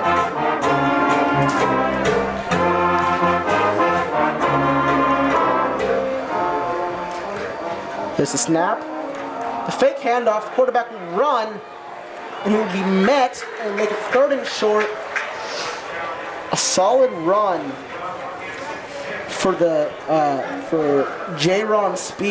Ray-John Spears. Sorry about that. In the Irish, it'll be 3rd and looks like 2 yards. Well, this is your opportunity to get off the football field. It's 3rd and a long 2. They have been good in short yardage situations. They need to be good one more time on this drive. And there's no reason we should believe that they won't be. But the Irish offense is looking to finally get something going in the second half for real this time. The Bell student section is very loud. The snap, pass, and it's caught. The first down. Isaiah Keish, a favorite target of Ray-John Jones and the Ray-John Spears, I apologize, and the Irish. This will be a first down as they are at the 32-yard line, looking to push it into scoring position. Yeah, he's been running good intermediate routes all game long. Keish, that's his 5th catch for 38 yards, moving the chains again. I think that's his 2nd or 3rd catch for a first down. Well, that's what the game plan has been all game for the Irish. Short, to medium passes, which they're able to get some yards on. The snap, the handoff, going to get a couple yards before being brought down. A decent gain by Jerry Mixon Jr., but not too much going on that play. It'll be 2nd and a long, 2nd and 8.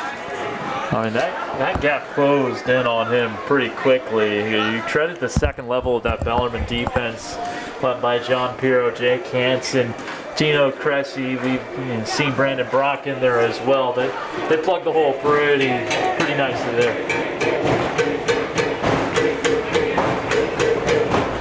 We hear the Bellarmine student chanting as the snap.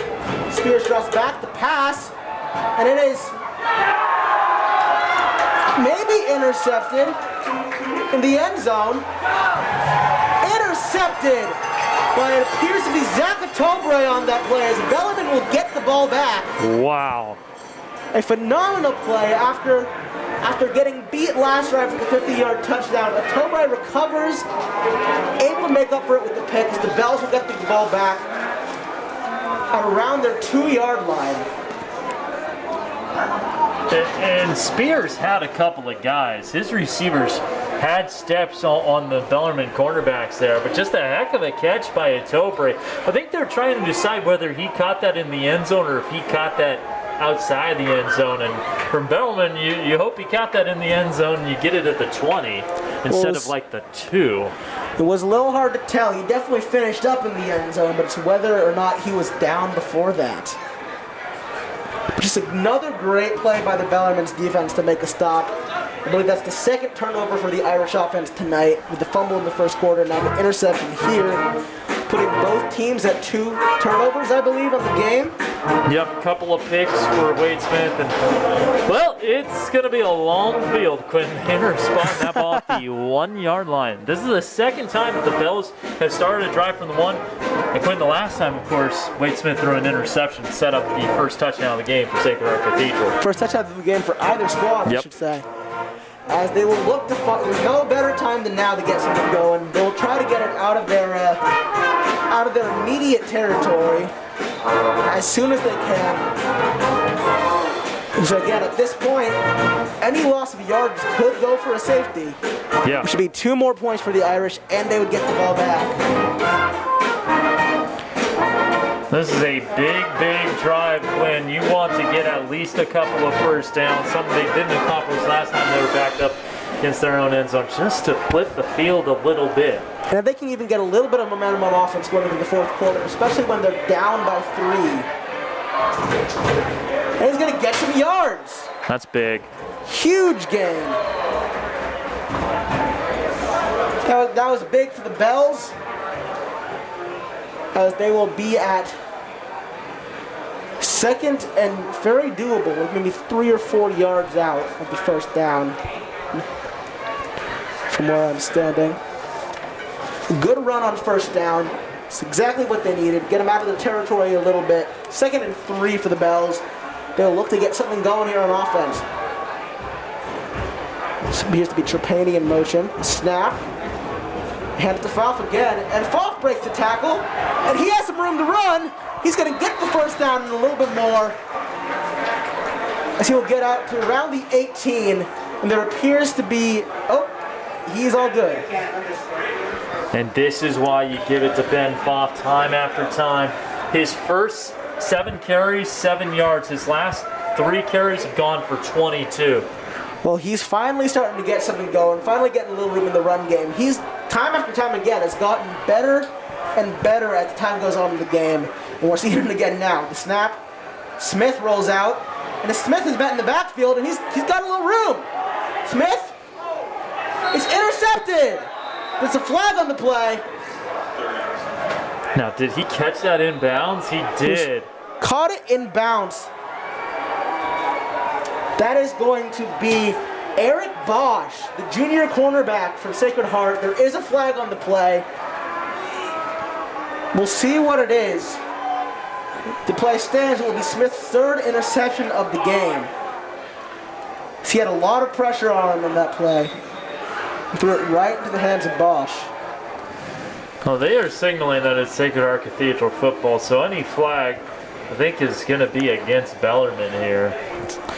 You know, you hate to see it for the Bells. Yeah. Another interception. An eligible man downfield. You like Wade Smith being able to stay on his feet there, trying to get his Patrick Mahomes on, trying to make something out of nothing. But in that scenario, I mean, he did well there up until throwing it directly to a defensive back at the very end. Maybe that's one where, A, you either really throw it away, or B, you just run out of play. We saw Smith very elusive in the backfield there. Unfortunately, like we said, just threw it right into the hands of Bosch on the defensive side of things. And the Bells still trail this one 13-10 with just over a minute left in the 3rd quarter. Somehow they're only down 3. They've turned it over 3 times. Sacred Heart Cathedral has had the ball in plus territory basically the entire game. They're only leading 13-10. The handoff is brought down after a gain of a few. It's going to be Jerry Mixon Jr. on the run. He got maybe 3.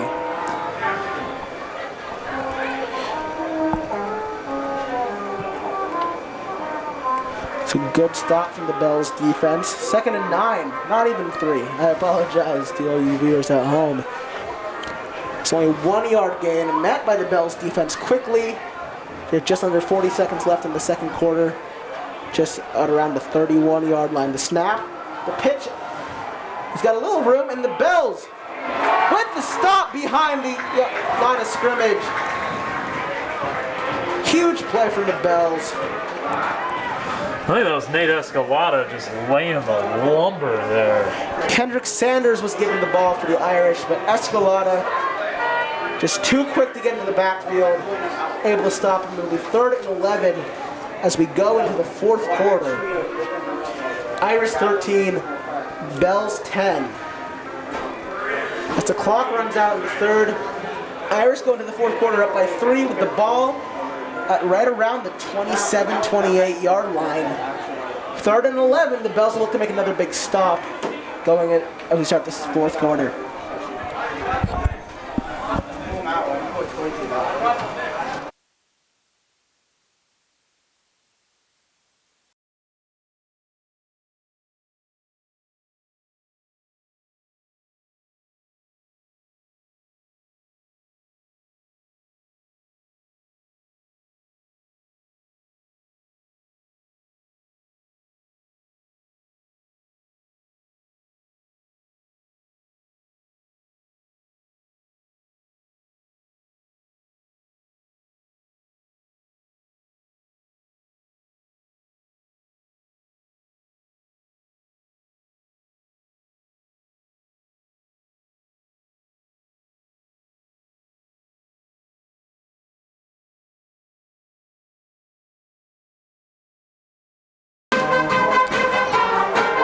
Just about ready to start the 4th quarter. A big play coming up for the Irish offense. 3rd and 11 at the Bellarmine 27-yard line. Well, the Bells team section is into it here. Back to pass, Spears. Has his man, throws it short of Bruce Uparessa. Hansen in coverage, and that brings up 4th and 11. And their field goal kicker doesn't have the leg from 44. You're not going to punt from the 27, so the Irish are going to go for it here. Well, Uperez has been good all game, but he could not come up with a possession on that one. It's be 4th and 11 for the Irish as they will look to convert, but the Bells defense has stood their ground in late down situations for most of this game. They'll look to get the ball back to the offense, the unit. Bells can get off the field here. 11:54 to go with the 4th.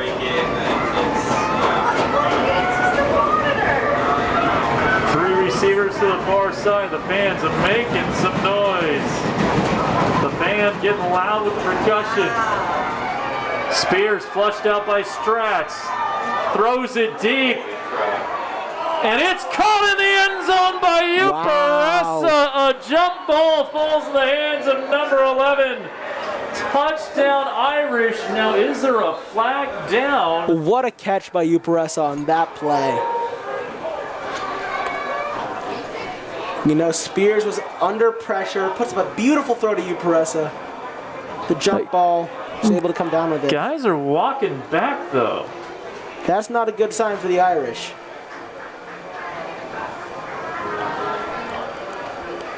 It looks like this one might be coming back after all.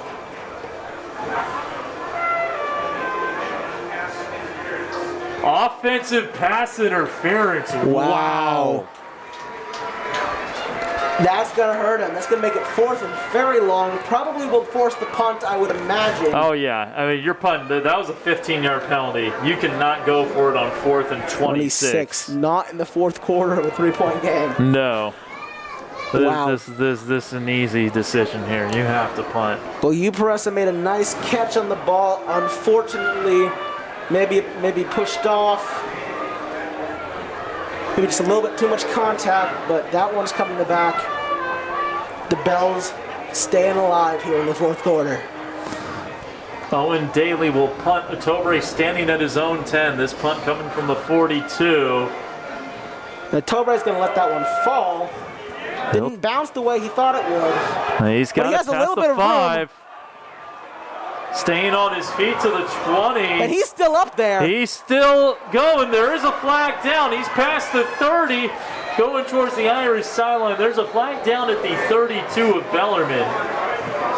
We'll see what this flag is all about. A great return of close to 30 yards for Zach Atobre, who was zigging and zagging his way into better field position for the Bells. But again, a flag is down.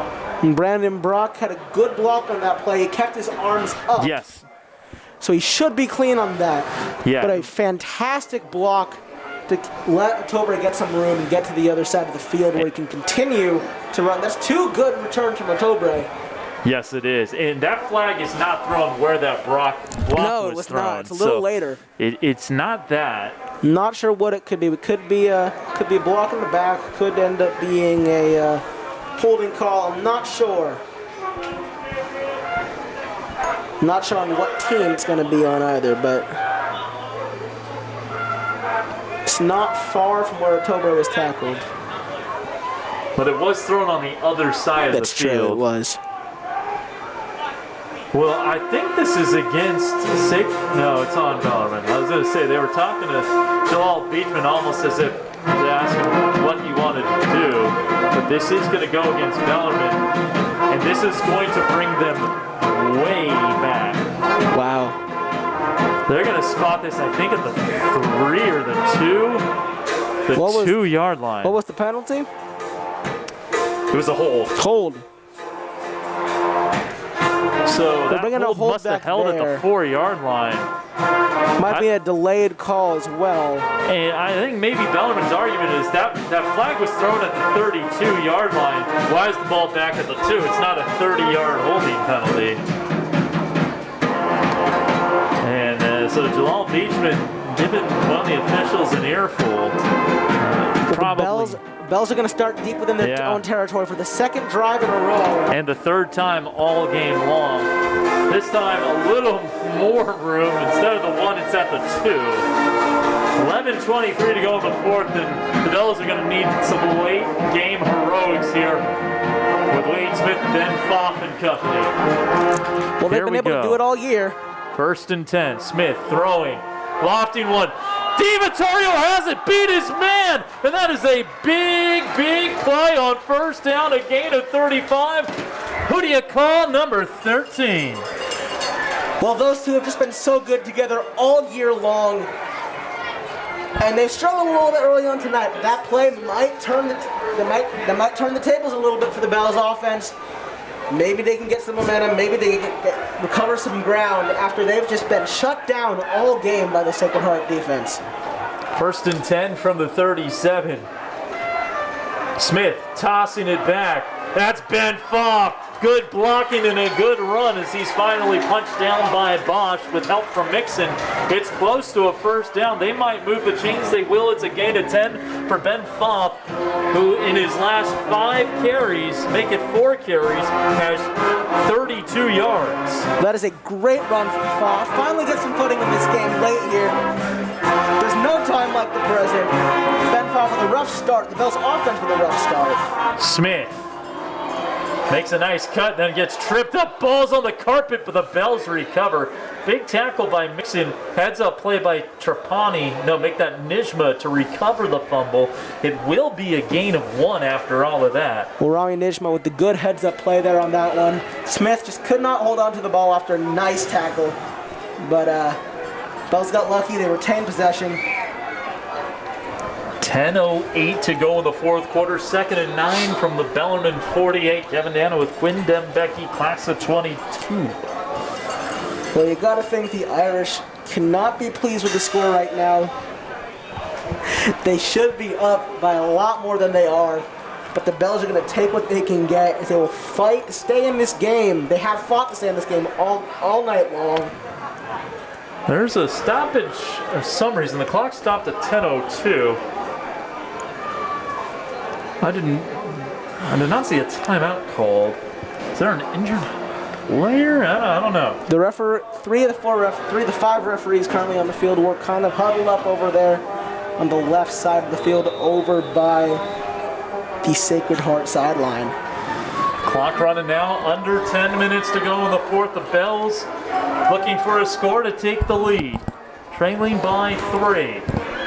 Back to pass. Smith has a man. It's open, and it's caught by Thomas DiVittorio. Some good sportsmanship with Eric Bosch there. Maybe some jawing beforehand, but they do get a gain of 10, and the chains do move. DiVittorio is able to get them the first down. Smith and DiVittorio both look locked in with each other, which is a very good sign for the Bells offense going to the fourth quarter. Smith passes caught. It looked like it was going to be picked off, but it is incomplete.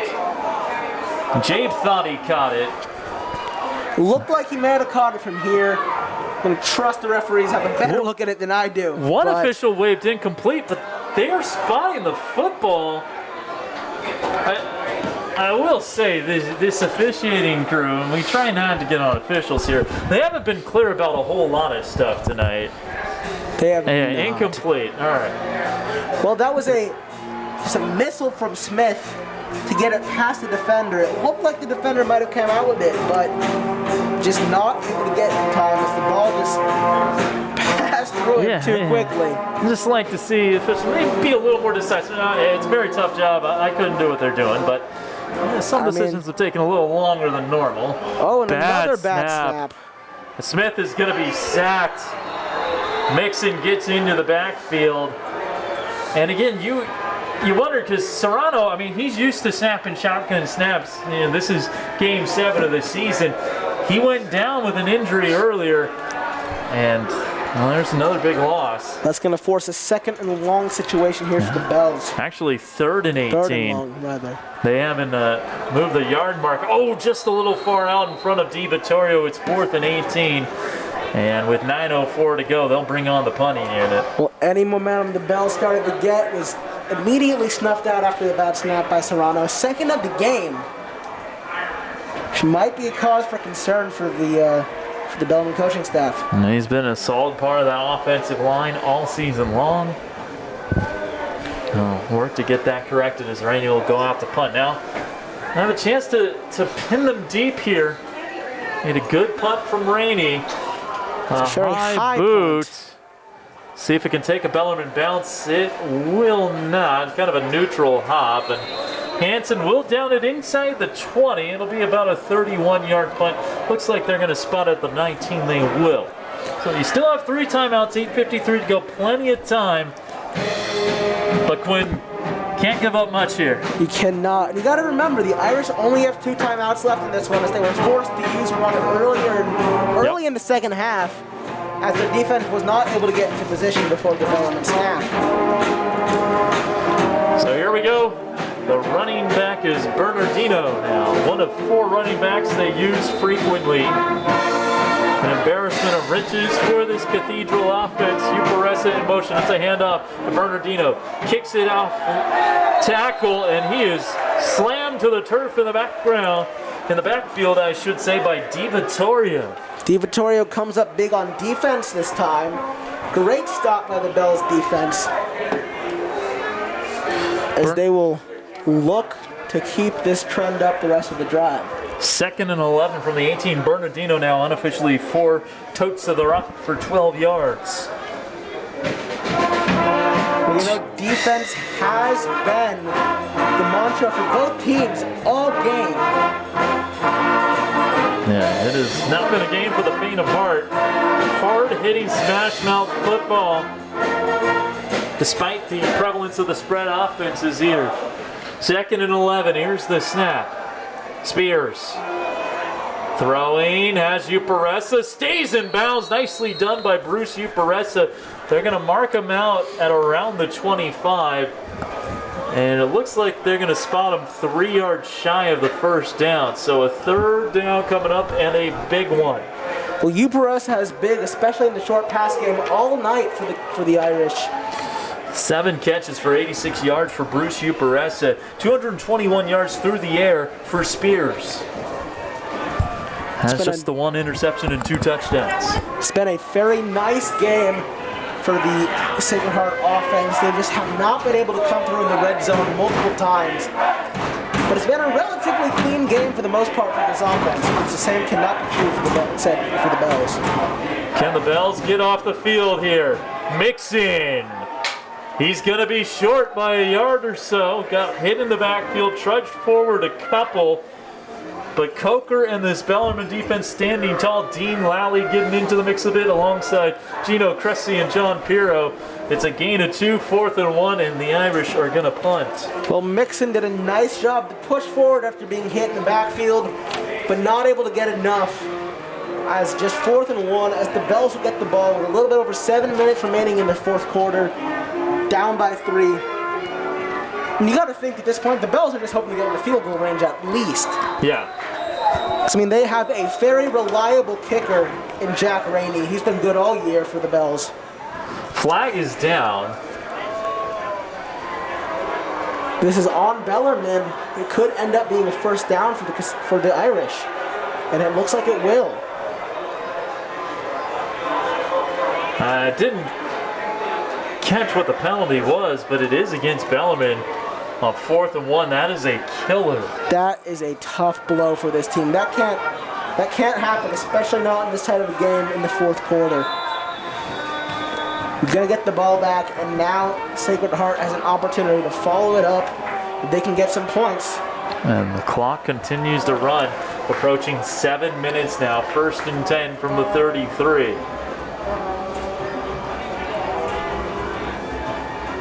Defense awaits the snap. The Irish will use as much clock as possible here. Play action, screen toss to Uparessa. Uparessa met by Coker. And Coker with a nice tackle. Got some help on the play by Nate Escalada. It will be a gain of 5 or so, and that is a good gain on 1st down. That's another solid play by the Bells defense to stop Uparessa from getting too many yards. But Uparessa's been big for the Irish again, all game long. The interception in the 1st half, he has multiple big games. He had an almost touchdown earlier in this half, but ended up being called back after the offensive pass interference. Approaching the midpoint of the 4th quarter. Ball at the 39.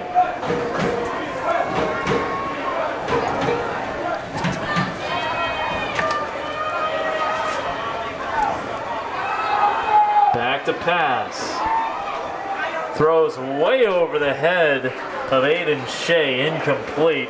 And that stops the clock with 5:57 to go. 3rd down and 4 upcoming. Well, that was not close.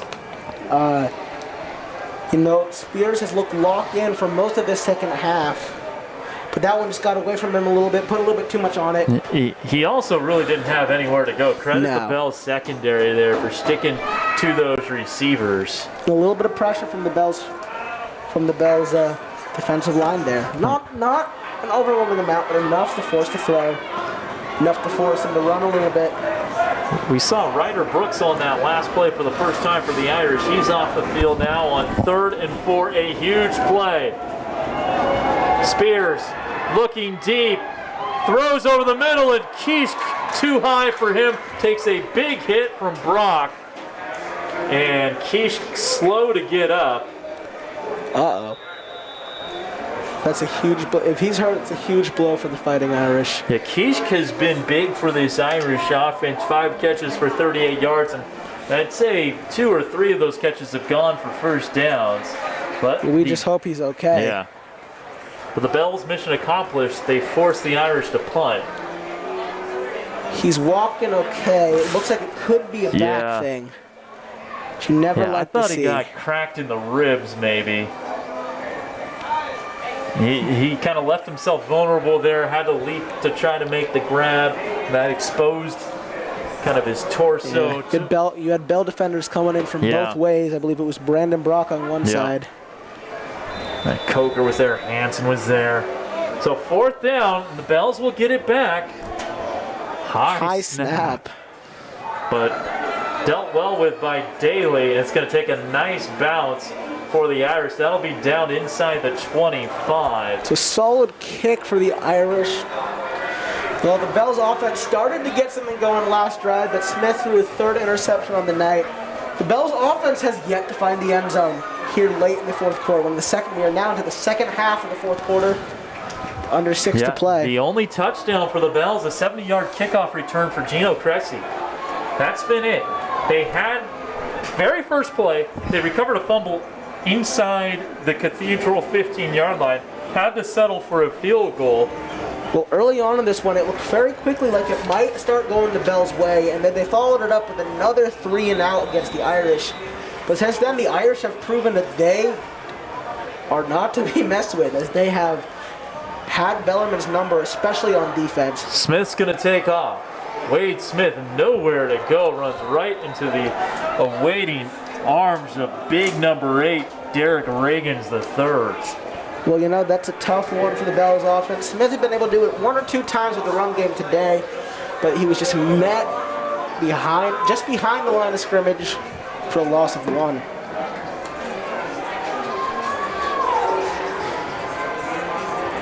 Second and 11. Line up with 2 in the backfield. Throwing deep on a double move, looking for Rami Nijma, but step for step with him. Just great coverage provided by R.L. Miller, and it's 3rd down and 11 from the 22. It's just great coverage. 3rd and long for the Bells again with exactly 5 minutes to go here in the game. You know, we've just seen the offense. They've struggled all night. And they're struggling again here. Just great coverage by the Irish. They've played good defense. I mean, they've played good defense all year. And they're just one big play away from swinging this thing, though. The toe bring in motion on 3rd down. Smith over the middle, pass is caught. It's not going to be enough for a 1st down. Jabe on the reception. That'll be a gain of 6 yards. 4th and 5. It might be worth it to go for it, even though you have 3 timeouts, just because kind of the kicker situation for Sacred Heart Cathedral, they aren't going to go for it. 4:34 to go, so a big play here on 4th and 5. Smith back to pass, pressure in his face, and it's knocked down by Silas Bahalaby with the big knockdown. A free runner to Wade Smith, and he makes the big play, and the Bells turn it over on downs. Well, Bahalaby at 6'4", 240, that is a big man running right at you. He's able to knock down the pass from Smith and force the turnover on downs as Sacred Heart would get the ball in front of the Bellarmine 30. But honestly, I don't think that turnover on downs really hurts you that much if you're Bellarmine. A, the kicking game has not been great for Sacred Heart Cathedral tonight. B, you've done a pretty good job defensively holding the Irish to just 2 touchdowns, 13 points. Oh, absolutely. And so as long as you keep them out of the end zone here, you're going to get the football back. You have 3 timeouts, and you'll have a chance to win. And to be fair to the Bells defense, one of those touchdowns, they started with the ball on the 5 in that drive. Yeah. And here is Rajon Spears following his blocks. And just a great job of doing some lead blocking there by Benjamin Hatch. And that is a big gain for Rajon Spears. That is a solid run from Spears, the quarterback there. And a spot at the 22. It's a gain of 6 for Rajon Spears. You know, Spears, he's played some wide receiver this season, but he appears to be settling in nicely at quarterback for the Irish. Yeah, Aidan McGrath started the season as the quarterback. Spears played against St. Ignatius. He's starting again, and he has done a nice job for Barry McLaughlin. It's 2nd and 4 after the 6-yard gain. Clock stopped because he went out of bounds. Well, Spears got them their first win last week, and he's keeping them well in the game with Bellarmine this week. Spears trying to follow his blocks, and this time Gino Cressy says, and that'll be a loss. Just has nowhere to go on that one. And the Bells have called timeout. So they use their first timeout with 4:11 to go. That was a loss of 4 on the play.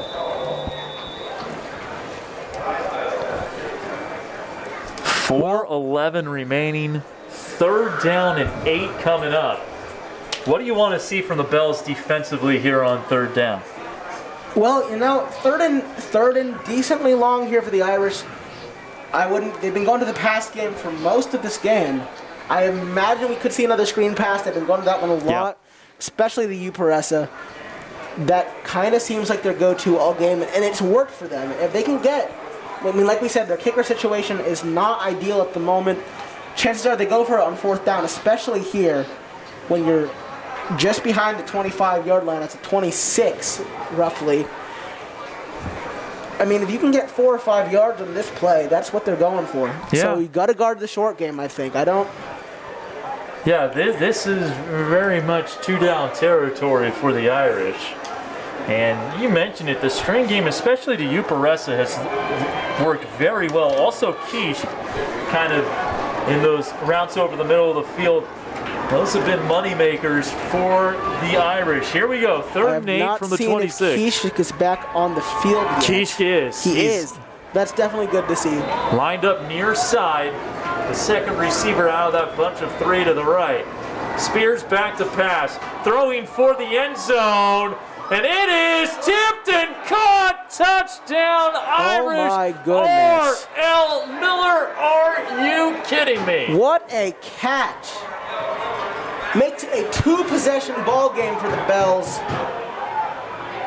Dalen Buenrostro, who's been injured much of this year, his shoulder's bothering him. He was right there with him step for step.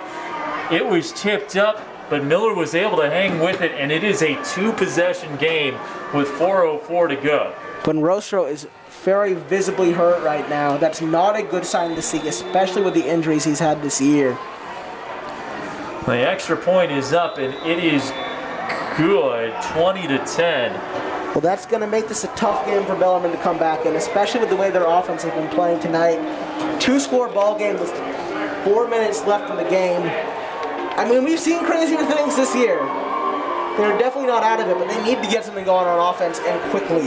Well, other guys have caught more passes, but R.L. Miller has been the showstopper supreme tonight. 4 catches, 95 yards, and 2 touchdown receptions. Well, just a fantastic game for Miller. Fantastic reception there. See the ball get knocked around a bit. Good coverage by the Bells defense, but he was just able to stay with it. Miller caught the ball in the end zone. 7 points on the board for the Irish. Yeah. And, you know, with the Bells defense, there's not much more you could have done on that play. No. That was a very valiant effort on defense. Miller just beat them, and it was they did everything they had to do. They deflected the pass. He was just able to get it on the tip. As they say, Quinn, good defense, better offense. Absolutely. So 4:04 to go. The Bells have 2 timeouts, but they need 2 scores now. You know, the way their offense has moved early on this entire game, it's not looking good for the Bells. Well, maybe they can get a big return like they did after one Irish touchdown. That would certainly help. Here comes the kickoff. Returnable for Atobre, who had a 35-yard return one time. Fakes the reverse to Jabe, keeps it, and this is a good return out past the 35. And that's a solid gain. Going to give the Bells relatively good field position here coming into the final 4 minutes of this one. They're going to need to get something going and quick. We've seen them been able to do it this year. A couple big games. I mean, we had a couple. You had Smith to DiVittorio. We've had some Smith to Jabe. Really, a lot of guys have been able to make an impact on offense, especially in the receiving group. But we're going to need someone to come up big now, as the Bells have just not been able to get much going on offense. 1st and 10 from the 38. I mean, you started getting one going earlier in this, I believe it was in the second half, maybe even the 4th quarter. I can't remember exactly, but it ended in a Smith interception. Wade Smith back to pass. Throws over the middle of the field. Nice toss to Chris Jabe. Stays on his feet. And gets inside the 40 to the 39. It's a 23-yard reception. Well, that was a solid job by Jabe to stay up, but with the amount of time left on the clock, he probably should have ran out of bounds. I was thinking the same thing myself. The clock does stop as they move the chains. 4th catch for 52 yards for Jabe. Clock running now. Inside 340. And caught it on the ground to DiVittorio. Well, just a short little gain. Shouldn't get them too many yards, maybe a couple, but... And it's a gain of 5 for Thomas. Decent little gain. They're putting it at, they're saying 2nd and 4. Now here's Smith. Smith. That one got tipped. Flag is down. Might be roughing the passer here on Kevin Hernandez. That's where the flag is thrown in the area of. I'm not sure. It looks like he might have been hit as he threw, but this one could be on the Irish. Well, the Bells would certainly welcome the penalty if that is indeed RTP. You know, this Irish defense has played very well, but they've just... Now they're picking up the flag. Picking up the flag. All right, so 3rd and 4 it is. This is definitely 2-down territory. Well, the Irish defense has played well. They've been a little sloppy on the penalties, but that one turned out not to bite them in the end. Smith has Atobre, has the 1st down, and he steps out of bounds inside the 30. Nice grab as Bahalaby was crashing in on Smith again. This will be for a gain of 6. Well, that worked just the way they hoped it was. Able to get the 1st down and step out of bounds. Not too much time lost on the clock, and it gives them the 1st. 1st and 10 from the 28. 3:13 to go. Bell still with 2 timeouts.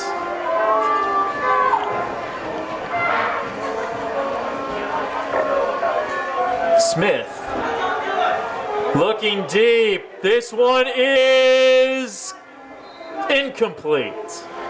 DiVittorio almost had it, almost picked up as well. That was an interesting chain of events on that reception, but it happened to go to neither team. At one point, it looked like it was picked off, and it looked like DiVittorio might have had it on the ground. Yeah. Kendrick Sanders was the guy who nearly made the play defensively for the Irish. Here we go, 2nd down and 10. No, there was some great coverage from Sanders.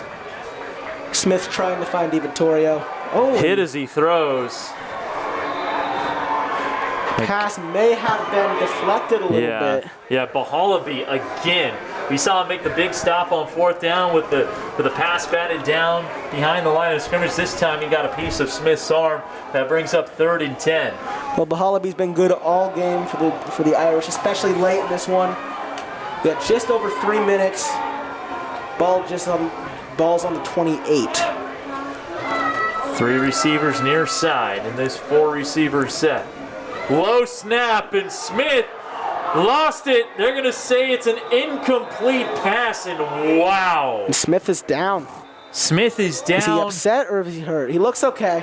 I think he's all right. Yeah. You see, I believe Escalada's running onto the field. He is the backup quarterback. Smith wants is trying go to for fight it. to stay on. They're going to kick. Rainey is confident out to 50. You need a field goal to get 10 more points. So they're going to try one from 44 yards. Well, this He would has be the deep. leg. Just under 3 minutes to play here in the fourth quarter. They need this to go through if they want a chance to stay in this game. And again, the officials weren't quite ready underneath the uprights. Second time we've seen that. But here we go. 2:57 to go. Can Rainey deliver a huge kick for the Bells? Well, this would be absolutely huge for the young kicker. Can you come to the ladder so I can just pass it to you? Good snap, good hold. The kick is up. It is good! Wow. Jack Rainey! Ice in his veins, ice in his legs. What a kick. He's able to keep the Bells in this one. It's now a one-possession game. There's more than enough time on the clock for the Bells to get the ball back. That's the biggest field goal I've seen from a Bellarmine kicker in years. Wow, that was incredible. 44 yards? 44-yarder. That is beautiful. It was up. It was good. That's really just an incredible kick. Would have been good from 45 and a half. He got over the uprights. What a kick. Like we said, he told his coach he's comfortable up to 50, and he proved it there. He earned some trust from Joel Beachman right there. And, you know, that's what he did. We've seen some kicks from him earlier in this game that looked better than that one coming off the foot, but it had the distance. You are very much in this one. We'll see if the Bells elect to onside kick here. Again, they're not worried necessarily too much about field position as opposed to the time. 2:53, 2 timeouts. Again, with how good this defense has been in the red zone almost all game. They're going to kick it deep, and yeah, that is probably the smarter play. You do have the timeouts, 2:53, and, well, yeah, obviously, time and score more important than field position. You also do want to give yourself as much field or as little field as possible. So, 1st and 10 from the 20. Well, the Bells defense is going to look to come up with a quick stop. They still have 2 timeouts left in this one. Both teams have 2 timeouts. There's a lot each side can do in this one. You know, if the Irish are able to get any points on the board, it's pretty much over for the Bells. But if the Bells can get a stop, they'll have enough time to try to make some plays, get downfield, and put it in the end zone. Sanders on the carry. Sanders still on his feet, and he smartly goes down inbounds. There's a huge run there from Kendrick Sanders for the Irish. Able to stay up on his feet, able to get yards. Going to put it at 2nd and 1, 2nd and 2 maybe. Now let's see, it looks like, well, they haven't spotted the football yet. Now they do at the 28, it's going to be 2nd and 2. It's a great run on 1st down. Put about a 2nd and short situation. I imagine they'll keep going to that run a lot. Bellarmine elects to take their 2nd timeout. So they got 1 timeout left. Yeah, 2:41 to go. But that was a huge gain on 1st down because now it's 2nd and 2. And there's almost a part of you as a Bellarmine fan that just wished he would have gotten the 1st down in a sense. That then it becomes 10 yards to get instead of 2. Yeah. So when they're this far out. But now you gotta make some short yard stops again. 2nd and 2 out of the timeout. Sanders is again the running back. Kishkin motion. It's Sanders up the middle, and he's close to the 1st down. He's got it. Pushing the pile forward. He's past the 30 and then some. Well, that was impressive to stay up, push his way through, and get the first down as we get down to 2.5 minutes left in this second half. Great push from the offensive line. And Bellarmine has used its final timeout. Well, 2.5 minutes left. They're gonna have to make some. They're gonna have to make defensive stops. You'll get the ball back if you stop them 3 times. You can't quite run it out, but you will not have a lot of time left. No. Probably looking at 30-ish seconds at the most. You know, with the power of Smith's arm and the ability of these Bellarmine receivers, that's more than enough. It's just whether or not they can be in touch, which they haven't really been all game. Although we've seen a little more of it in the second half than we have in the first half, we will say. But it has not been a solid game offensively for the Bells. You knew the way they had played Valley Christian and St. Francis that Sacred Heart Cathedral is going to get somebody in the South Bay. You just hope that it wasn't Bellarmine. But they are very close to usurping the Bells tonight. They're close to an upset here. Hand off. Huge stop from the Bells. Nice tackle, Gino Cressy. And that's going to be no gain for Sanders.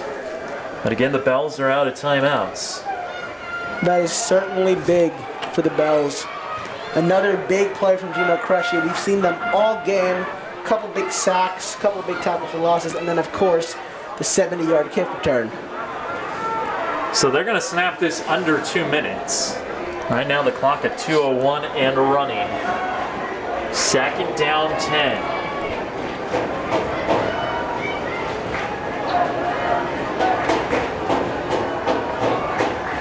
Spears running. Oh, tripped up just barely.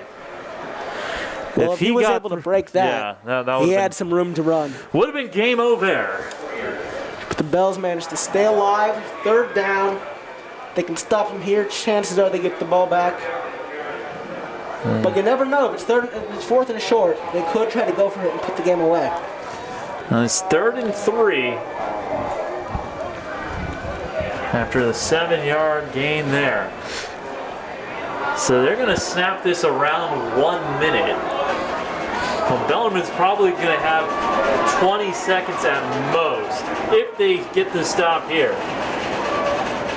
It's under a minute now. Low snap, handoff, and the ball carrier, Reagans, falls down at the 40. There's 50 seconds left. They're able to get the stop and force the fourth down. That is huge for the Bells. They won't have a lot of time coming into this next drive. They're going to get the football with maybe 5 to 10 seconds. And what's going to happen here is the Irish are going to call a timeout with 1 second left on the play clock.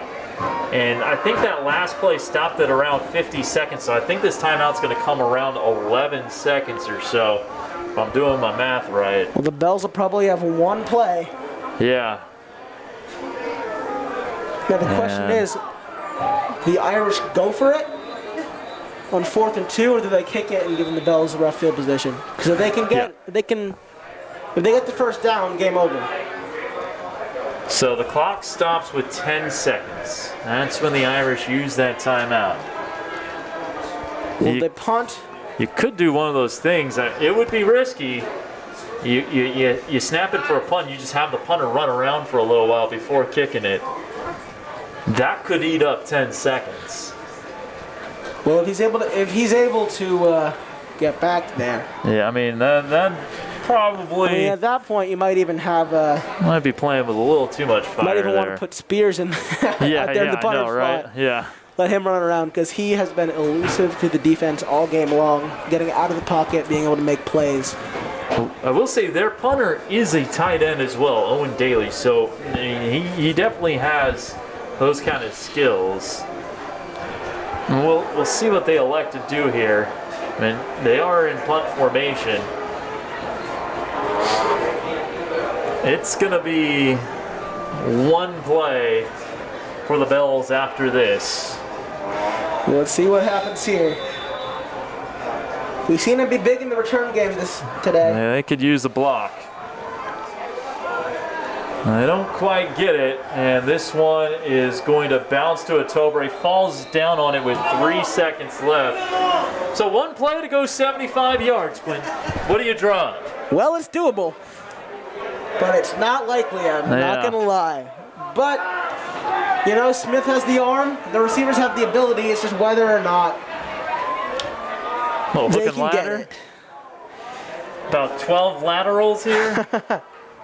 What's it gonna take? Well, it's risky. Either going to Hail Mary or get a little trick play going in here. Well, the last time the Bells lost to Sacred Heart Cathedral was in 2018 when the Irish went 6-6 and got to the semis of the CCS playoffs, losing to Sacred Heart Prep, which is in Atherton, Sacred Heart Cathedral in San Francisco. Sacred Heart Prep in the same conference for water polo, the WCL, but not football. So here we go. This is it. Tough game for the Bells offense, but if they can somehow manage to get it done here, it'll all One big disappear. play. Smith. He'll throw over the middle. That's caught. It was lateral just in time, but nowhere to go, and that will do it. The game is over in Sacred Heart Cathedral with a second win in a row and a big one here at number 8 Bellarmine at San Jose City College. Just a great performance by the Fighting Irish tonight. Well, the Fighting Irish pull off the upset and improve to 2-5 as Bellarmine moves to 5-2 on the year. You know, just a disappointing game for the Bells offense. We had some great moments on defense for both teams, but really, Sacred Heart offense just shined more than the Bellarmine offense did, and that's what did it. Yeah, this is a team that had showed out well against some of the other top teams in the WCAL. Again, nearly defeating Valley Christian, a 3-point game in the fourth quarter against St. Francis, which is number 2 in the Bay Area News Group Top 25. But tonight they take out the number 8 team in the Bang Top 25, and the Bells will head into the big rivalry game against St. Francis, coming off a loss against Sacred Heart Cathedral. Well, you know, the move to Rajon Spears in the last couple of weeks at quarterback for the Irish has proved to be a good one, as they have won 2 straight.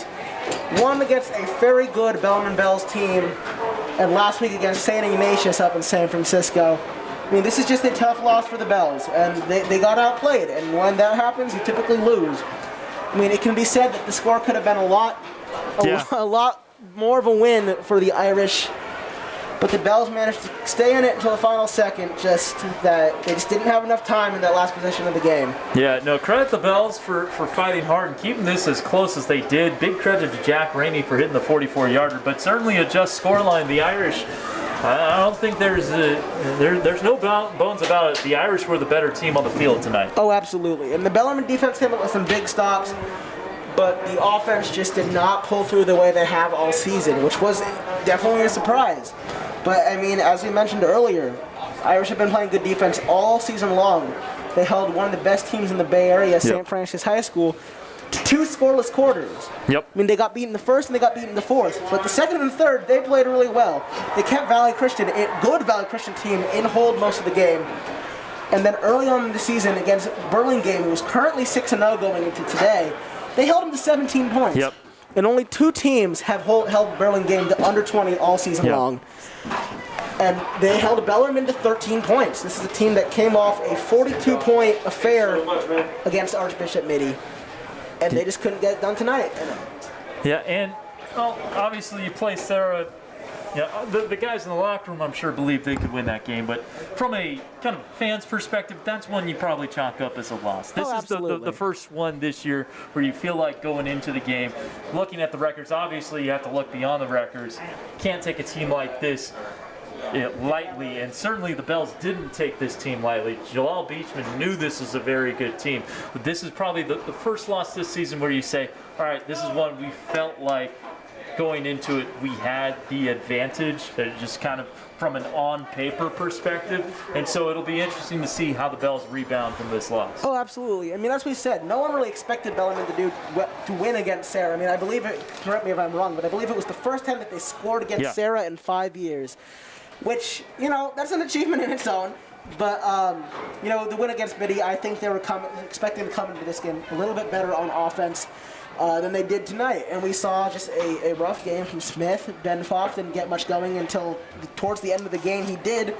But at that point, there wasn't much time on the clock, and you have to move the chains a little quicker. So they went to the pass game, which just wasn't as good as it has been all year for the Bills. A big credit to Rajon Spears, the Irish quarterback who threw for 253 yards by our camp.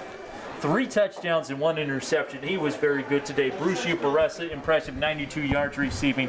R.L. Miller, 2 touchdown receptions, 4 catches for 95 yards overall. And then credit this Irish defense for forcing 3 turnovers from the Bells and really making it hard on Wade Smith and this Bellarmine offense that certainly had its nice positive plays. You got DiVittorio going a little bit, Jabe going to get a little bit in the passing game, and then Ben Foff had some nice runs in the second half. But this Irish defense was very impressive. Oh, absolutely. And they just outplayed the Bells offense. And, you know, this was a game where it came down to who outplayed who. And the score didn't necessarily reflect how well Sacred Heart did in this game. But at the end of the day, the score doesn't matter. It only matters who's up and who's down. And the Bells were down, the Irish were up. The Irish take on the win, 20-13.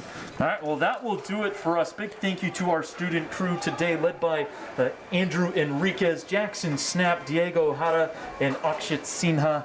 For Quinn Dembecki, I am Kevin Dana, Quinn class of 2022, Kevin Dana class of 2005. We say so long from San Jose City. College final score for the final time. Irish 20, Bells 13. We'll be back with you next Friday at 7 p.m. when the Bells take on St. Francis in a big-time rivalry matchup. Have a good evening, everyone, and go Bells. Go Bells.